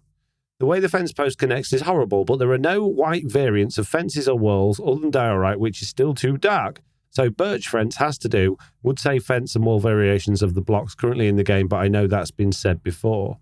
Well, you got chains, Jen, horizontal line bars, really. They would probably work as whiskers. They might be a bit darker, but to be honest with you, I don't think I've ever seen a cat with white whiskers. Maybe I've actually, with white whiskers. I was going to say they normally have dark whiskers, don't they? But maybe I'm wrong. Yeah, fence posts. You got bamboo, which is pretty bright. You got birch, which is pretty bright. But it is relatively limited. But I don't think, as much as it's a vanilla sandbox game, I don't think the intent with fence posts and iron bars was for people to be making cat whiskers. So I don't know. I would like horizontal fences, to be honest with you. They are horizontal. How are they not horizontal? No. Look, like the fence an post end rod, itself. okay? An end rod can go this way, vertical, or it can go horizontal. Oh, yeah, end rods. Right? Why don't you use end rods? They're whiskers. Well, yeah, but what if you could do that with fences, too? Instead of your fences all going like this, what if you could turn them and go like that? Yeah. I kind of would like that. But I think fences and walls are already a big problem for the game because they're constantly looking for something else to connect to. And if you suddenly put that in 3 dimensions instead of 2, you're adding a lot more things to worry about how it's connecting to something else. It wouldn't be very well optimized, but I like the idea of it for sure. Fun idea. I wouldn't go so far as to call it a good idea yet. But definitely fun. Okay, fun idea. I'll add it in. There you go. Right. Lorenzo's up next, and they're talking about the OR UI again. It says, running with the OR UI comment above, I would love if Minecraft had a dark mode option. Better yet, have the UI match the theme of the system settings. Yeah, I don't understand why this hasn't come to the game yet. Why have we still got those incredibly light grey menus when the entire world has gone dark mode? Yeah, I agree. Too far, actually, in some cases. Have you been on Threads yet? The new Twitter killer? No. Mm-hmm. Well, the dark mode on that is so dark that on my phone, because it's an OLED screen, it's just pitch black. It's absolutely pitch black, and the text in it is vivid white, and it makes for an incredibly uncomfortable reading experience from my perspective. And you can't see very easily because the basically, you know how on Twitter, if you've got retweets and people have commented, there's like lines between them, so you can see what's connected. It's got that, but the lines that connect them are so faint, I can't tell. I really struggle to tell which is a new one, and which is a new thread, and which is someone replying to an old one. And I ended up, like the other day, scrolling through a load of replies, thinking they were all threads, going, I don't understand what these people are going on about. And it just turns out it's just the UI is awful. There is a light mode, but the only way you can access light mode is to change your entire phone theme to light mode instead of dark mode. There's no internal option for it. So I think Twitter, which is the dark mode for Twitter, is dark, but it's not pitch black. It's kind of like Discord. It's dark greys, or in Twitter's case, it's dark blues. And I much prefer dark greys to just pitch black. It's way too dark. So, yeah. Dark mode. Okay. Yeah. Minecraft. Sounds good. Let's put it in the good ideas bin. Yes, good ideas. I mean, you can get resource packs for that, but they just don't get updated regularly enough to... Yeah, exactly. Considering the amount of updates that come out where they're constantly messing with menus, Yeah. Okay. Lucy says, since the post... Oh, in fact, do you want to do this one, Slack? Because there's a big old long one coming after. Yeah, I see that monstrous one next. Okay, Lucy says, since the post Minecraft made about all the data that they're collecting from us, I think they need to make all that available in-game for us to see, like Java has. They are already collecting our data, so we should be able to see it. That should have been in feedback. Like Java has. How is it? I think they're talking about with stats. Stats, yeah. Okay. Oh, speaking of which, that post that we read last week, someone actually pointed out in the YouTube comments that did actually say on it, statistics derived from Bedrock Edition. So that was all Bedrock Edition stats. You're absolutely right, Lucy. We should be able to see that in game. Yet again, scoreboards. I remember being desperate for scoreboards to be added to Bedrock Edition many, many years ago, and they added them and then just totally gave up on them. Did nothing else with them. And they work fine. They don't, like, there's no triggers that we could, like, you have on, like, that's how the statistics things work on Java Edition, is you can set up triggers, like when you break a block, it will do it. There's none of that on Bedrock, which sucks. But the worst thing is, so they started implementing it into, I don't know if you're all aware of what Mojang is, but Mojang is basically, before the beta API system came around, it was a way of not coding, but getting information out of the game in certain areas of, like, resource packs and behavior packs. So that's how I detect if the player's sleeping. You basically run a Mojang query, is the player sleeping? And they used to have the ability to detect, like, scoreboards with this. And it was amazing. It enabled you to do so much more with the game. It was experimental. But all of a sudden, you had access to the scoreboards through that. So you could... and I can't do it justice now, basically saying you could. But it was like... But for me, this has just opened so many doors. I can do so much from this now. It's incredible. And then a few weeks later, they're like, no, we're getting rid of that. Why? And they've just, like, scoreboards. And it's such a shame because scoreboards are the only thing in the game, apart from entities, that have permanent data. So scoreboards, doesn't matter what dimension you're in, what part of the world you're in, what chunks are loaded, that scoreboard information is set all the time. It doesn't matter whether the world's running or closed and restarted. The scoreboard information is static information, and it's so useful to have that in a world. And they've added that now in with entities. They've got called entity properties or actor properties. So on an entity, you can set basically a variable and give it a value, and that, as long as that entity is alive, that value is set forever on that entity, which is great. But only works if the entity's loaded and if it's alive and if it hasn't despawned. So scoreboards are the only way of us holding information in the world. And if you can't access it from anything, it's really annoying. So yeah, I would 100% like to have that in the game, Lucy. It should be in the game as far as I'm concerned in terms of parity.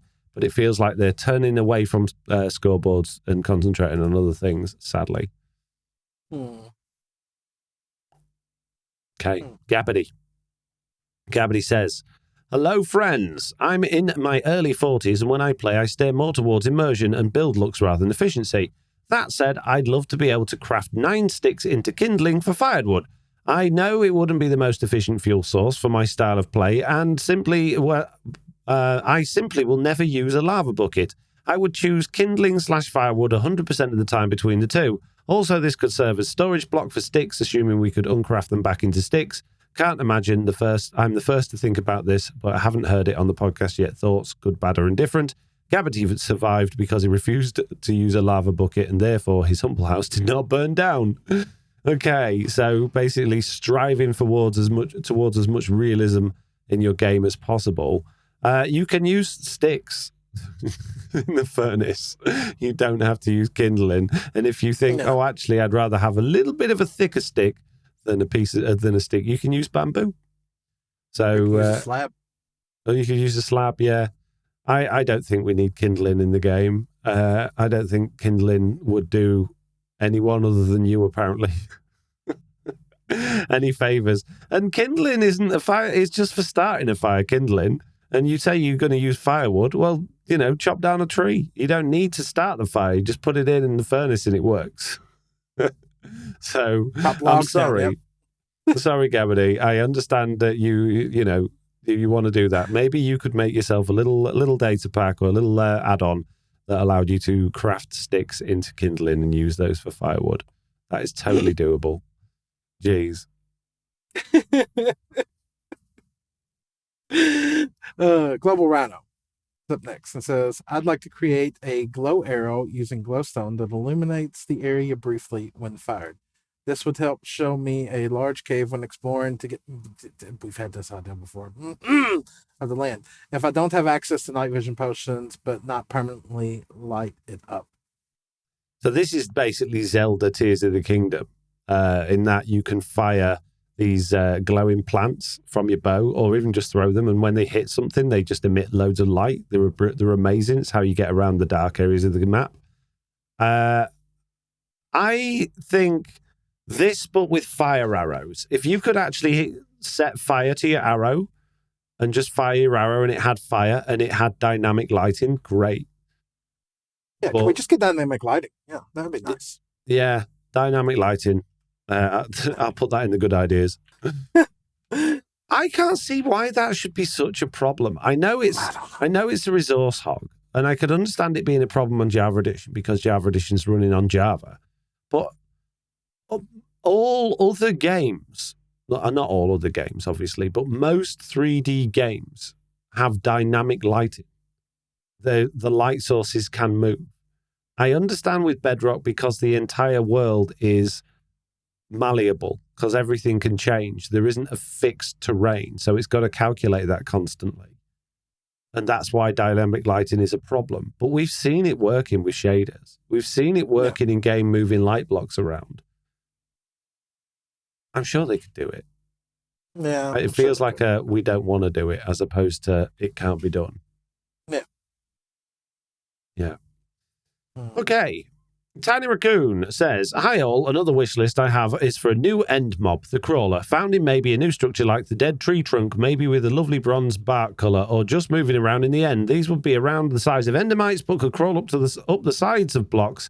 When they hit you, they could give you nausea, blindness, or slowness, or a new disease effect where it would slowly damage you until you drink milk. However, they could drop a crawler carapace that can be used to reinforce elytra, maybe use instead of 7 diamonds for duping trims. Feel free to edit the idea. It's only rough, Tiny Raccoon's. Got to say, Tiny Raccoon, I hate that idea. Yeah, I don't like it at all. No, I don't want any more little creatures running around in Minecraft. I don't like endermites. I don't like silverfish. Certainly don't want something giving me an effect that I need to drink milk to get rid of. And you don't need to reinforce your elytra. Just put mending and breaking on them.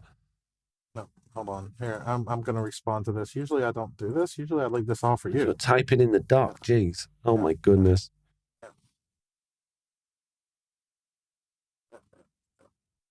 No. Bad. Okay, it's like I'm just going to jump out of the wish list for a second, and I'm going to just jump into feedback because I just noticed that Stitch Fix has left us a very, very late piece of feedback. Stitch, Tommy.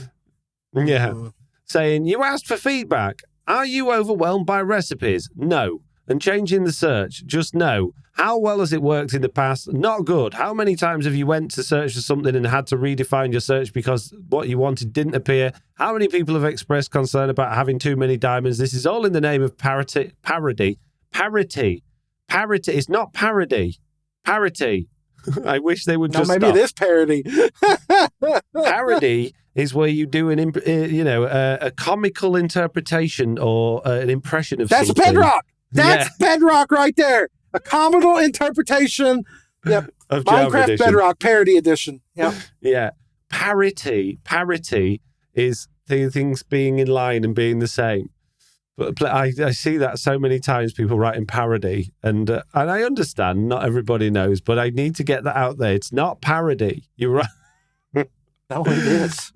You're right, Stitch Fix. There's too many things. And yeah, like how many people moan that Windows search doesn't work because it doesn't give you what you want. Microsoft search doesn't work because it doesn't give you what you want. Google search doesn't work because it doesn't give you what you want.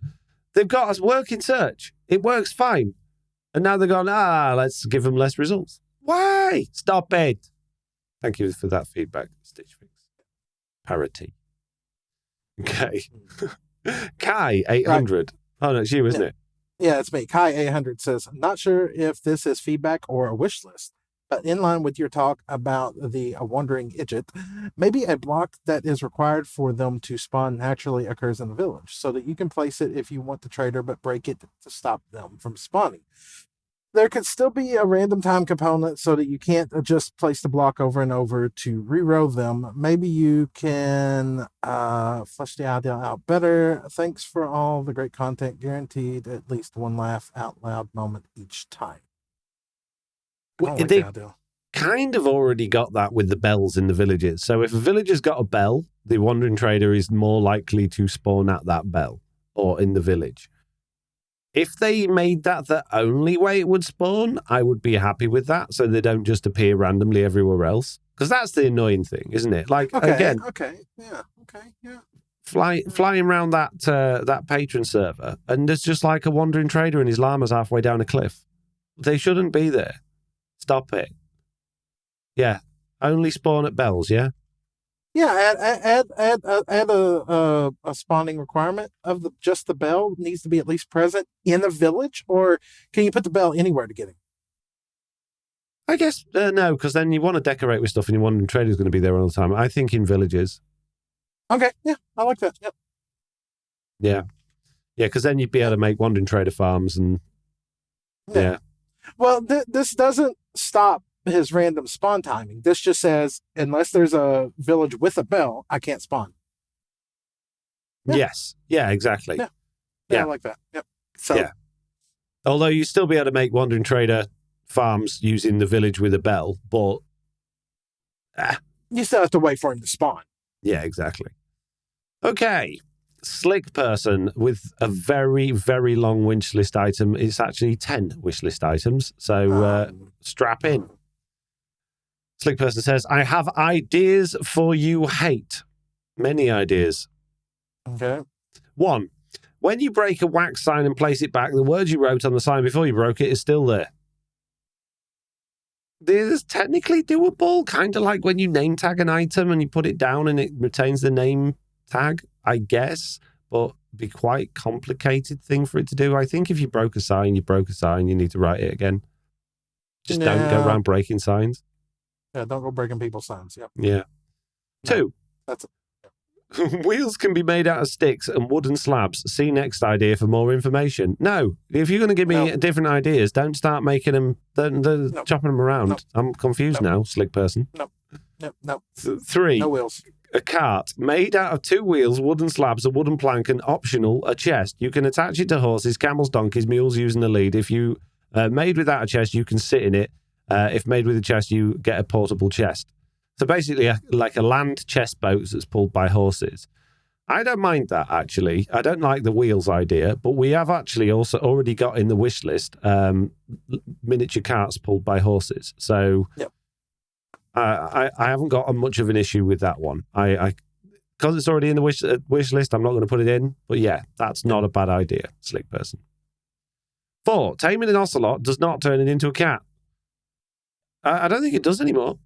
I don't think it does anymore. I don't think you can tame them at all now. I think they're just wild animals in the jungle, aren't they?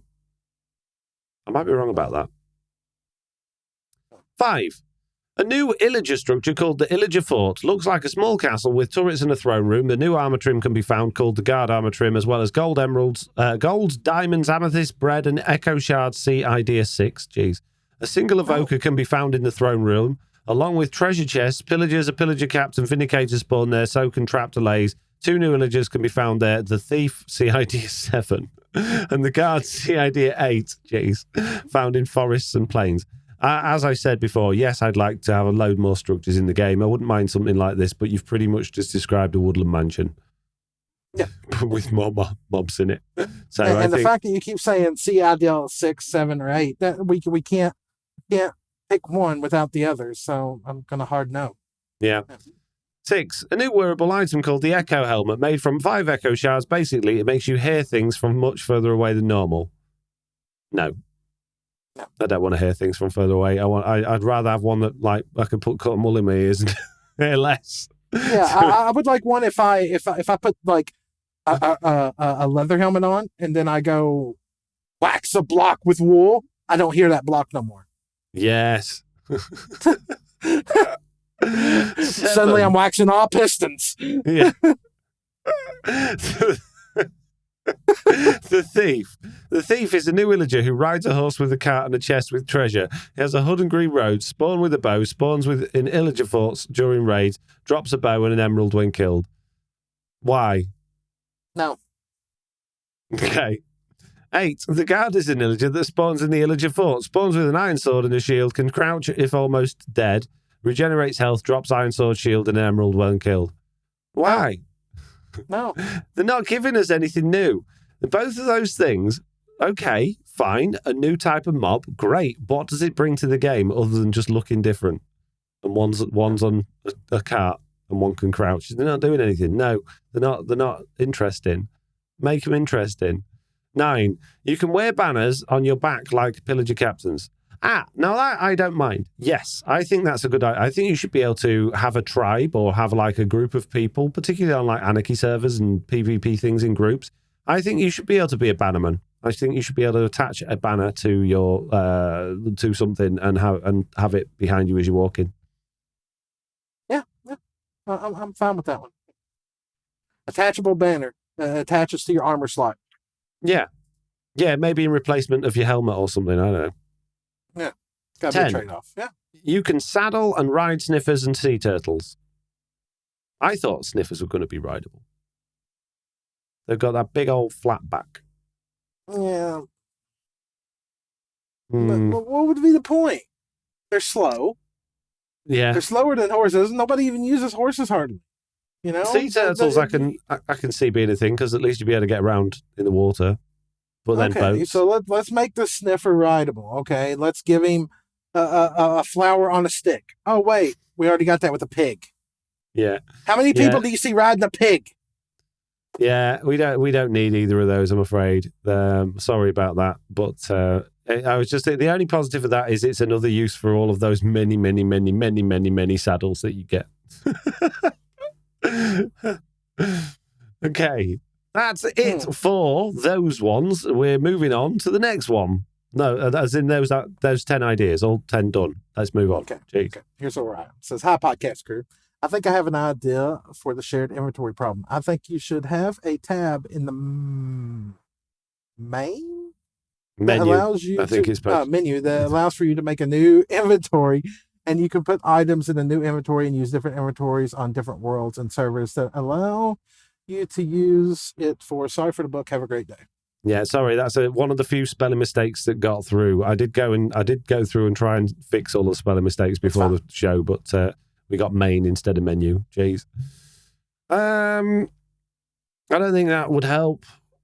Like, I guess it would be a little bit like going into the dressing room and you've got like an inventory page where you've got a chest and stuff and you can put items. But how are you putting items in there when you're in the menus? All right. Because you don't have access to items in the menus. Okay, you never played Diablo 2, did you? No. Okay, in Diablo 2, the most recent version of it, you have a thing in there called your stash, which more or less is an ender chest.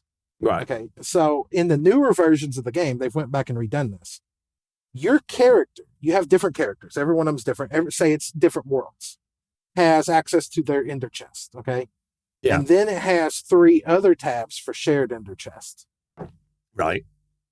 So you could put stuff into those other tabs that you could share between different characters and worlds, but on the main world, whatever you put in your ender chest still stays in your ender chest. Really, I guess what it would more or less do is it would more or less make those 3 tabs be local cached data from your computer and not from the server, which means it could be easily manipulated, which could be dangerous. It could, and it would also mean that if you decided you're going to pick up your phone and play or play on your console, that it's not going to have access. So it'd have to be cloud. It'd have to be cloud. Yeah, put it cloud-based. Yeah, put it cloud-based. But like the marketplace skins are cloud-based, but how many times have we logged in and all of your skins have disappeared? Yeah, every other time, every update. Yeah. So all your items would disappear. I think the only way this is going to work is if you have some sort of shared database that's accessible between certain worlds, and you pick that between those certain worlds, which is kind of what you said, but there's a lot of trust. Yeah.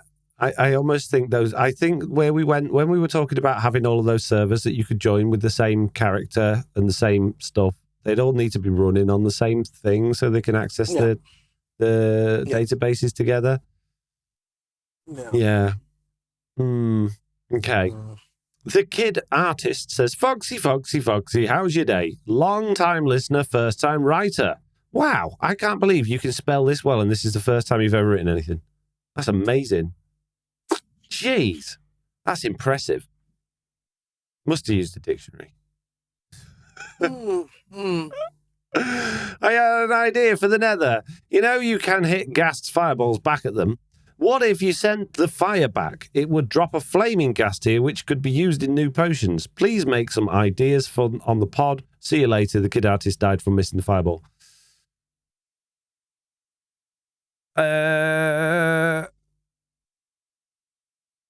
No. I mean, you're already sending it. It is a fireball. You're already sending it back. If it hits something else, it explodes with fire. So effectively, the gas tier is already cooked.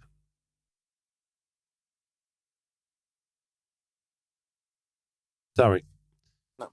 Oh, great. That Jade. That Jade Star Trek person's here. Yeah. Hey, Foxy Noodle and Slap. I am Groot. Piggybacking off of the beacon discussion, how about being able to build the beacon on its side so that you can use it horizontally? What, the entire structure, like all of the pyramid bits as well? It's a rubbish idea. I just make the beacons, just make them have a wider range. The obvious answer... the obvious answer here is just another layer on the beacon and then another layer on the beacon, and the more layers you have, the wider it goes. That's the obvious answer. Star Trek people. I mean, they want to turn their ship sideways and travel through hyperspace. Jeez. Oh, jeez. I don't know. With Star Wars people? I don't know. I don't know. Okay, the last piece of wish list is from James K, who says, swap names for soul soil and soul sand. In my experience, things grow in soil and not so much in sand. As I keep getting these two blocks confused because I intuitively think that soul soil should be the block I grow netherwort in. It's probably too late now that everyone's gotten used to the names as they are, but I think the name swap would make more sense. James K, these are two completely fantasy blocks that grow a completely fantasy item. I think them having backwards names really doesn't make any difference, personally. I can see your logic, but it's a staple of Minecraft at this point. Soul Sand's been around since the Nether began. If all of a sudden they switched it now, it's going to upset a lot of people. So What do you think, Slack?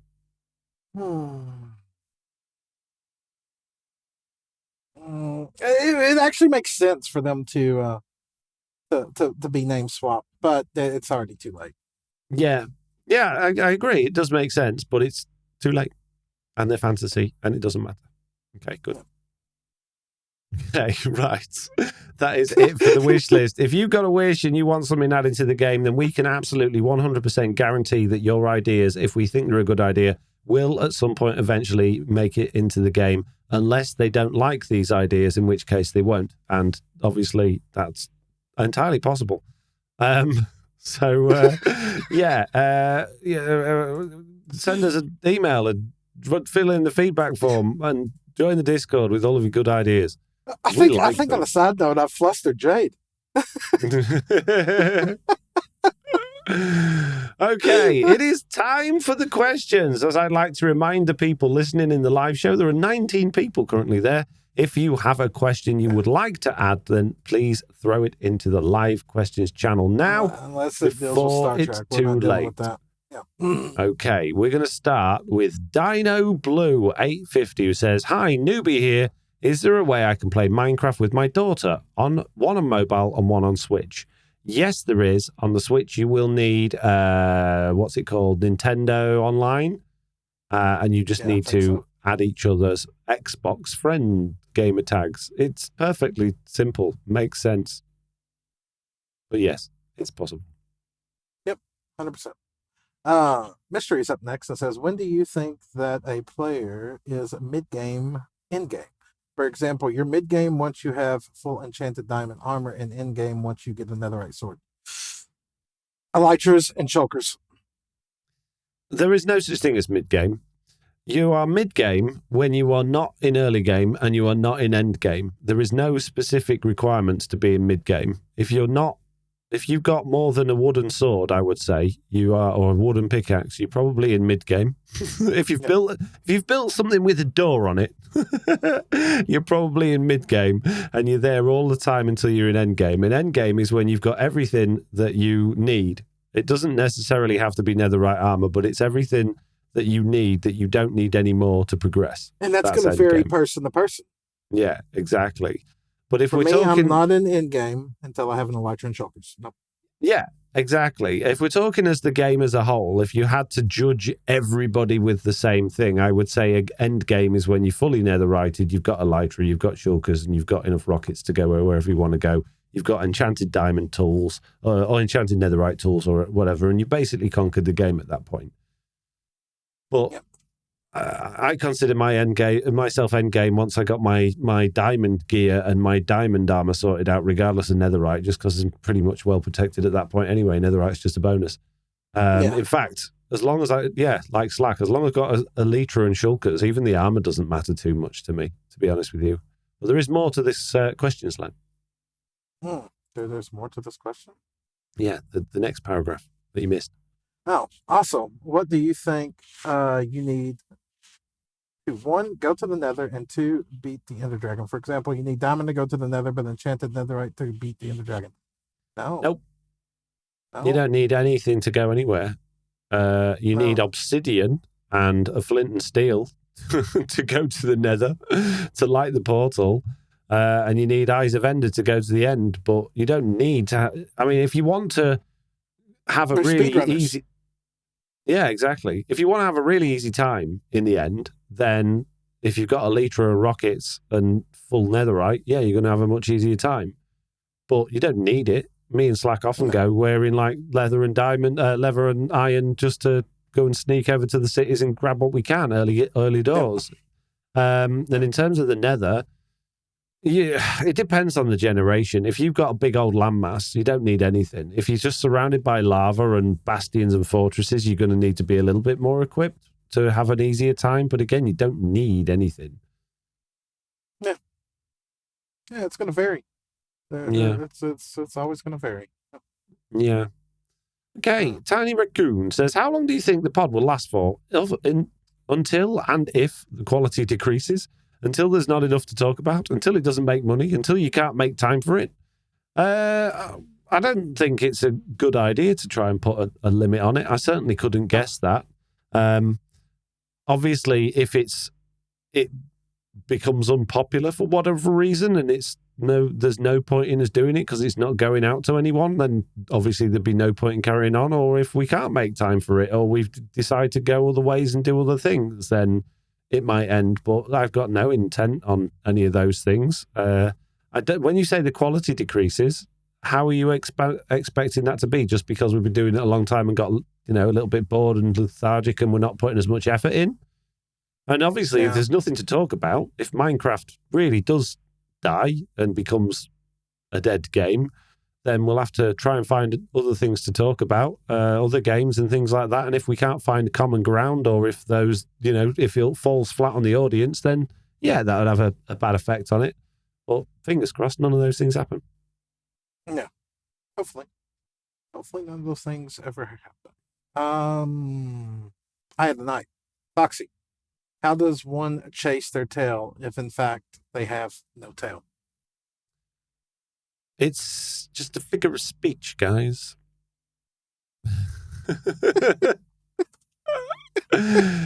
If you're chasing your tail, it means that you are going around in circles because you're trying to achieve something and not getting anywhere. Okay? It's just a figure of speech.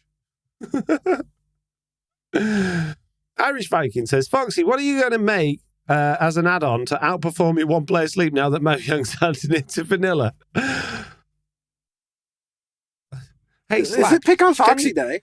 Can you tell me how to make a viral video that will get 1 million views, Slack, please? I want the exact instructions and what to call it, what the thumbnail should be. And excuse me, hold on 1 second. Hey, Irish Viking, can you tell us exactly how to make a viral video that will get us millions of views and thousands of dollars? Because that would be really nice. And can you submit that as good feedback into the next episode? Because we would greatly, greatly appreciate it. Oh, geez. At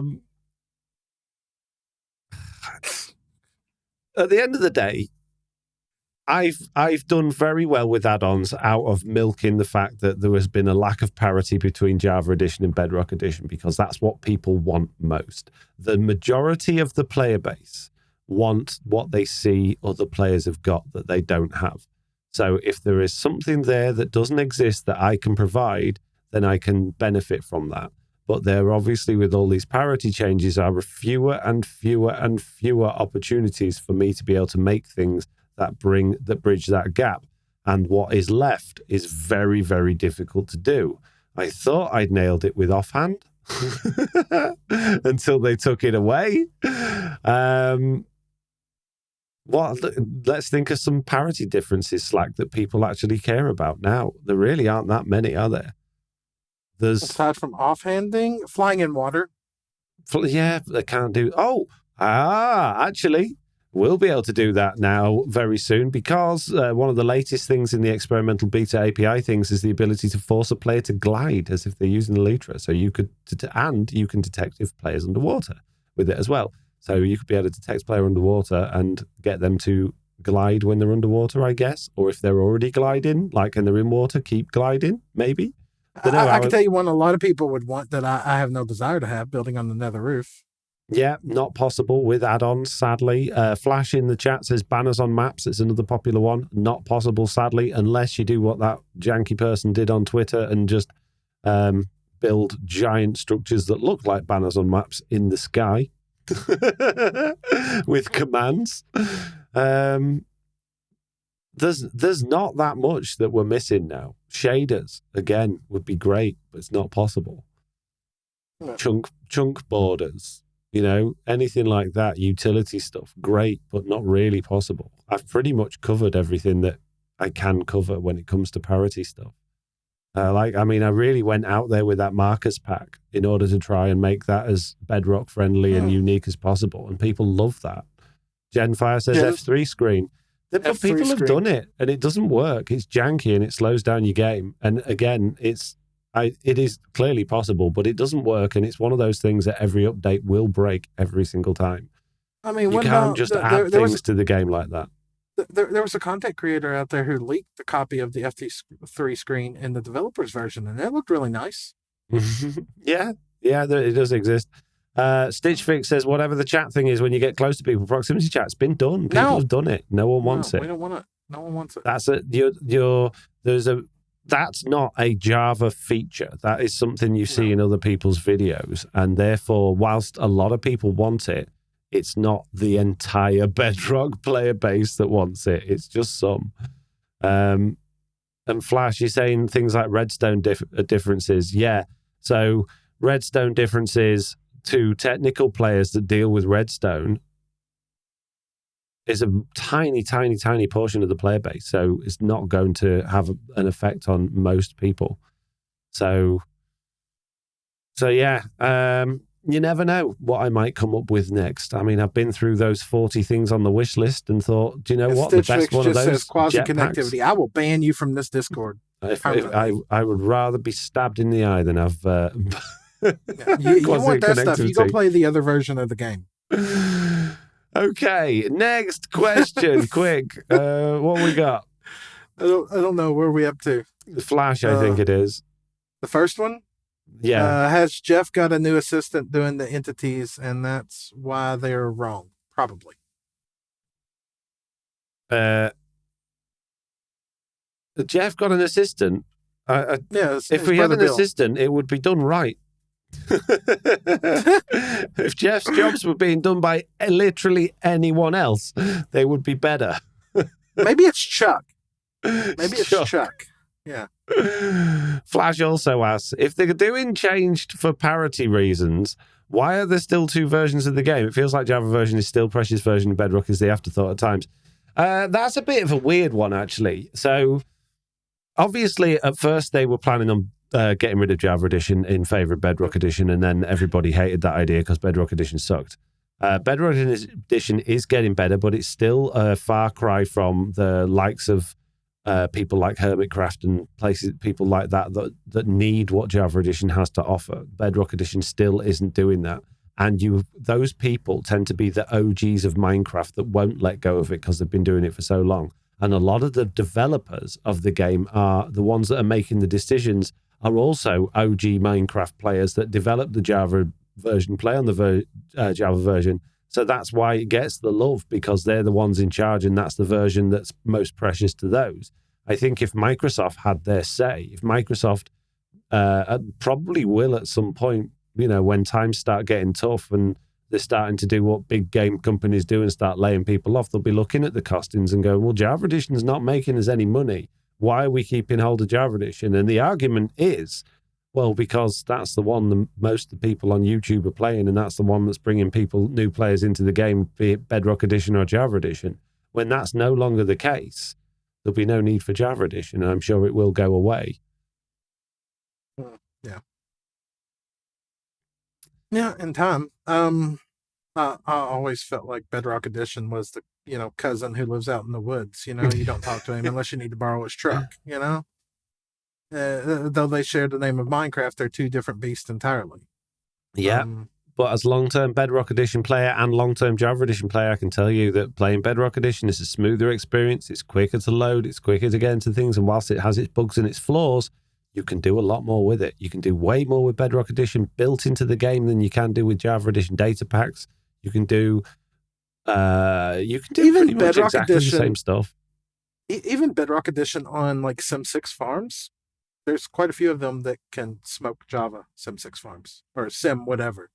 Yeah, it's younger. It's younger is all. It looks nicer as well. The color's more vibrant and bright, and you've got better render distance and. The servers genuinely these days actually work better than Java. I mean, the last few Java servers I've played on, even ones with all of those stupid mods that are supposed to make it better, are awful.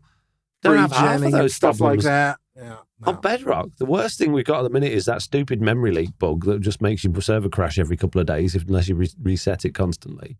But apart from that, it's so smooth playing multiplayer. It's way better. It used to be awful. I remember the developers literally telling me, if you're going to play multiplayer, play Java Edition. And that's because world file sizes used to get corrupted and the game would just shut down if you went too far. No, it's loads better now. It's genuinely better than Java Edition multiplayer. But it doesn't have all of the access to the game. Like there's been the thing is, the big thing is, and it shouldn't be the thing, but it is. But because Java Edition's modding scene has been so strong from so early on, even though that's modifying the game, not by Mojang, but by external people, those resources exist. It's very easy for new people that are, have got an inclination to do that, to get into modding. And if you're modding the game, you can literally do anything you want. Bedrock Edition doesn't have that. And it never, well, maybe it will at some point have that. But Maybe. there's just the fact that it doesn't yet, and it's already this old, means that when it does start, it's still going to be early days. There's nothing out there for people to build off of. There's no Forge mod loader. There's no CurseForge. There's no Optifine. There's no, they don't exist. There's nothing to build from. So, the one thing between the two versions that aggravates me the most? Shaders. It's Shaders. No, it's a stupid one. It's when somebody says, okay, so you did this on Bedrock, but you had to use a behavior pack. Well, we did this on Java, and it's legit just because it's a data pack and not a behavior pack. It's still modding the game. Yeah. No, it's a data pack. It's all legit. There's no... It's vanilla. Thing, it's vanilla because it's a data... No, it's a data pack. It's vanilla. It's vanilla. It's a data pack. Okay. If you say so. Oh,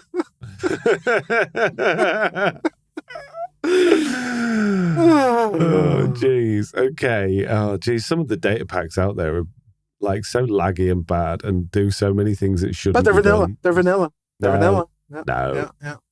Right. Is it me or you? It's you, isn't it? Ubiquitix. Ubiquitix says, "Hey dudes, question for both of you. If you had the ability to change any animal, what animal would you want to be? Or change into? We had the ability to change into any animal. Is this in like game? No, in real life. A dog, probably. Dogs have got the easiest life ever. They're looked after, they get fed, they get walked, they get to lay around all day. Yeah, I'll be a dog. I'm quite content as me. Yeah, well, sorry. I thought it was like one of those if you had to. No, I don't. I'm not. If I had the ability to.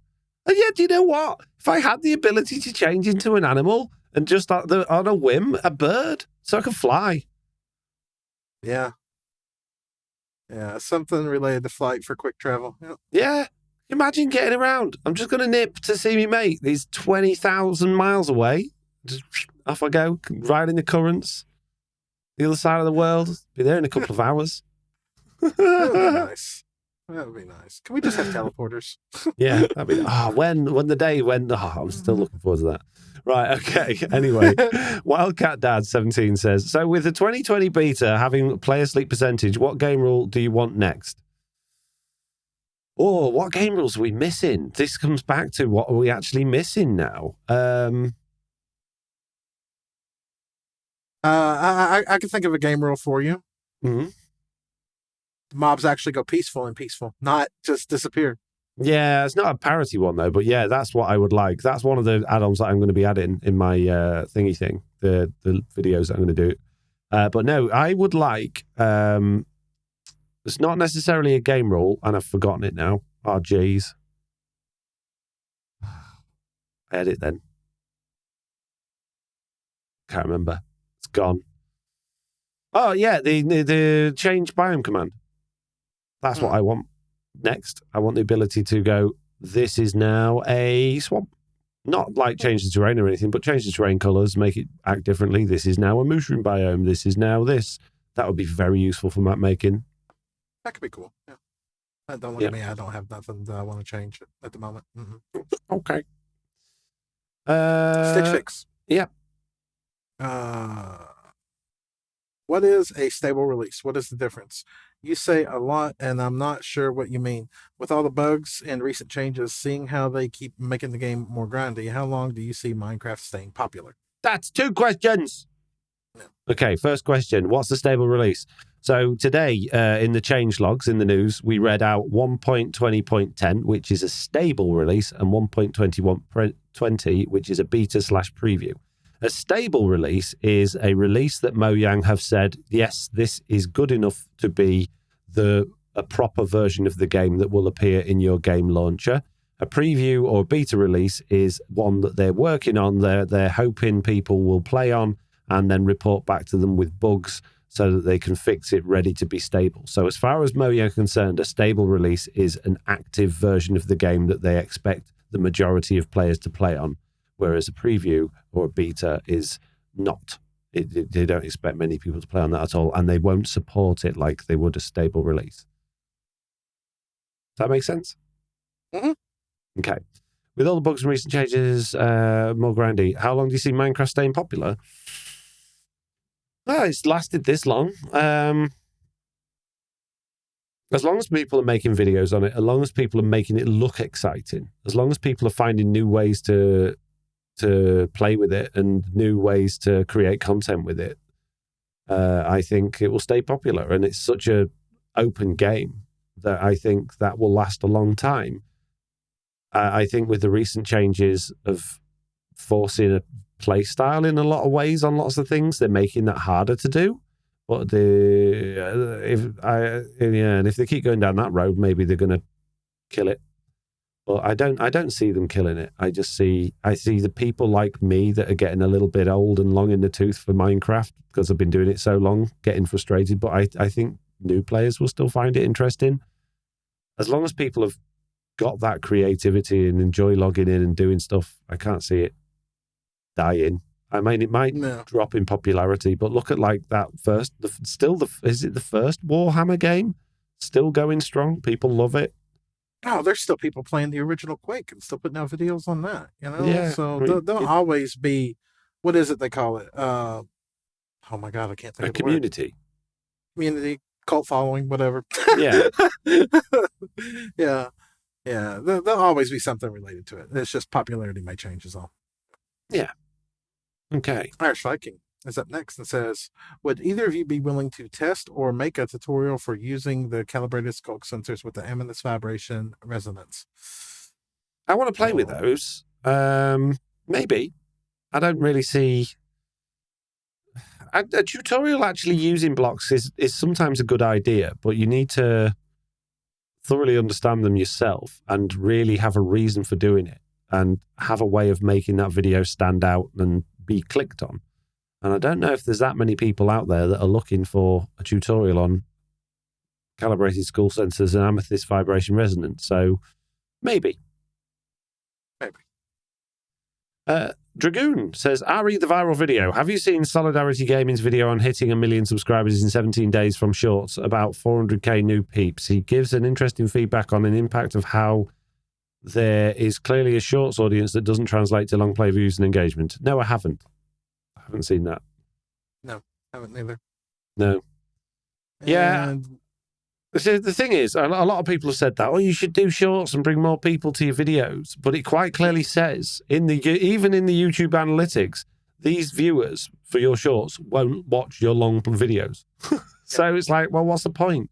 Yes, I'll have more subscribers, but do I want more subscribers that aren't clicking on my videos?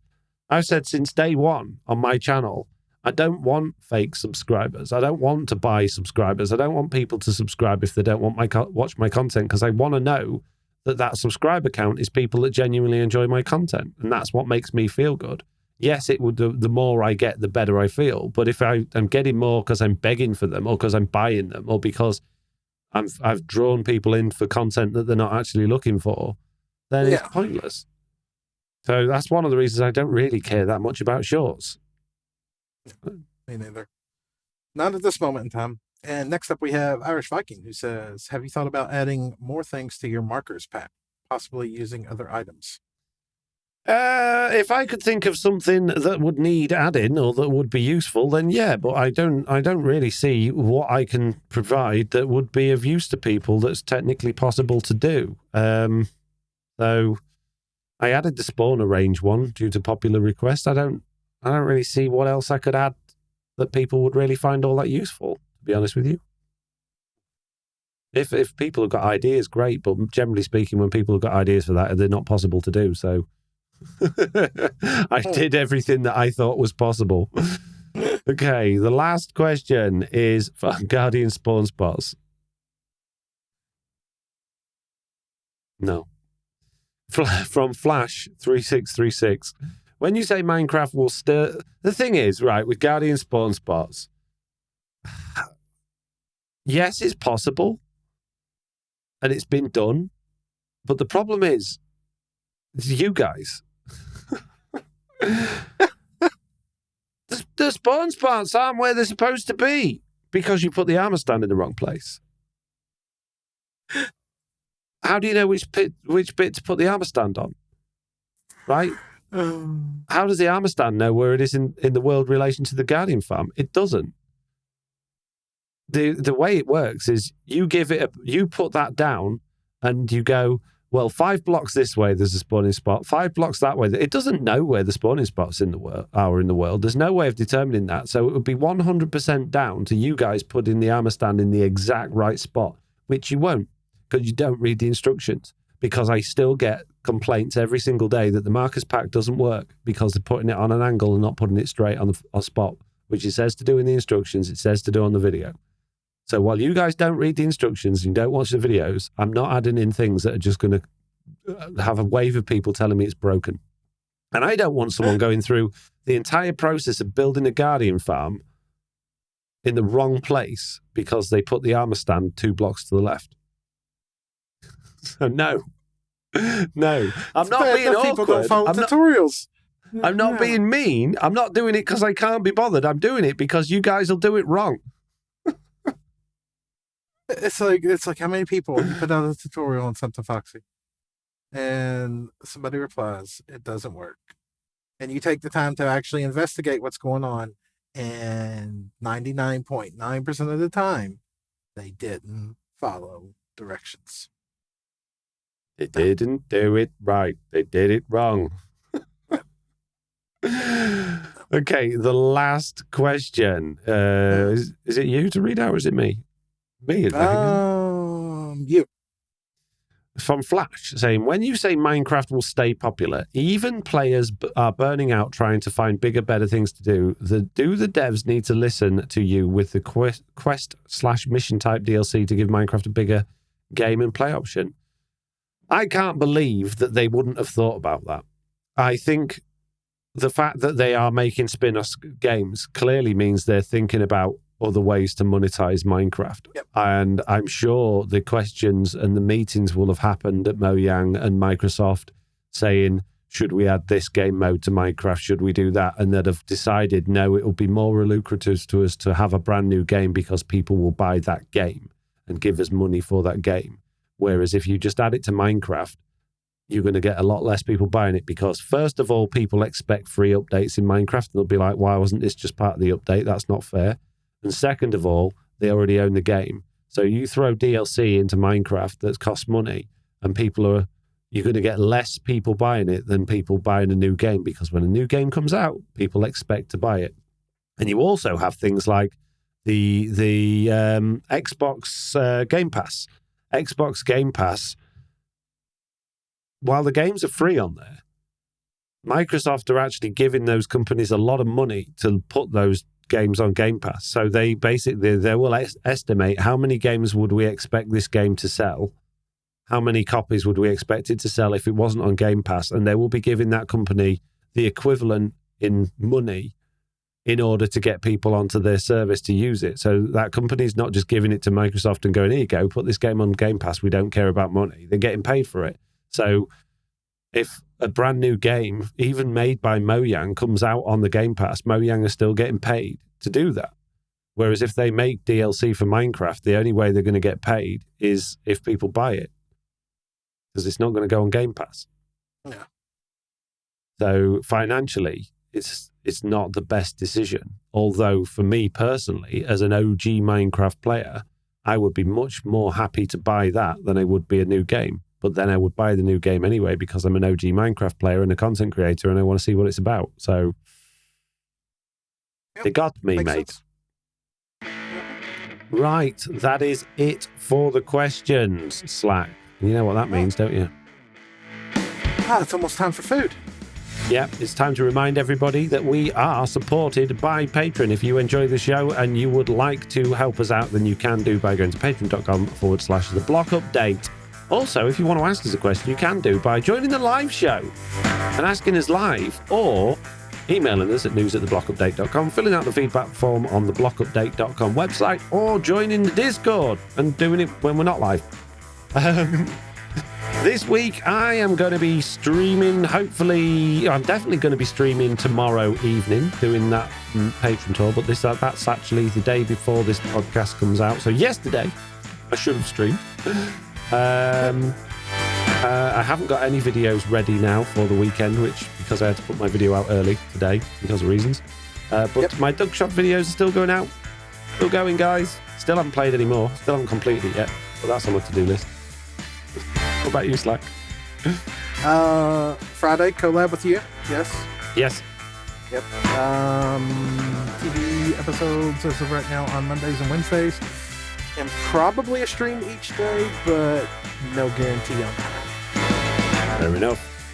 Okay, then. All that is left to say is the same thing that I say at the end of every single podcast. And that is, if Mojang are stealing all your good ideas in the name of parity, probably time to get a new job.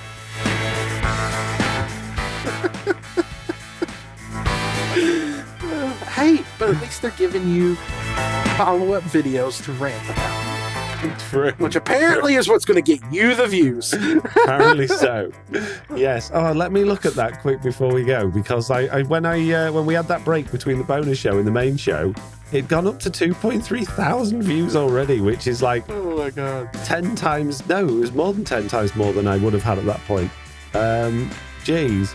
Let me see now. It is up to 3.4 thousand, 2.3 thousand more than usual after this amount of time. So, there you go. Doing good, that video. Good job. Sweet. Thank you all very much for listening. See you all in the next one. Bye.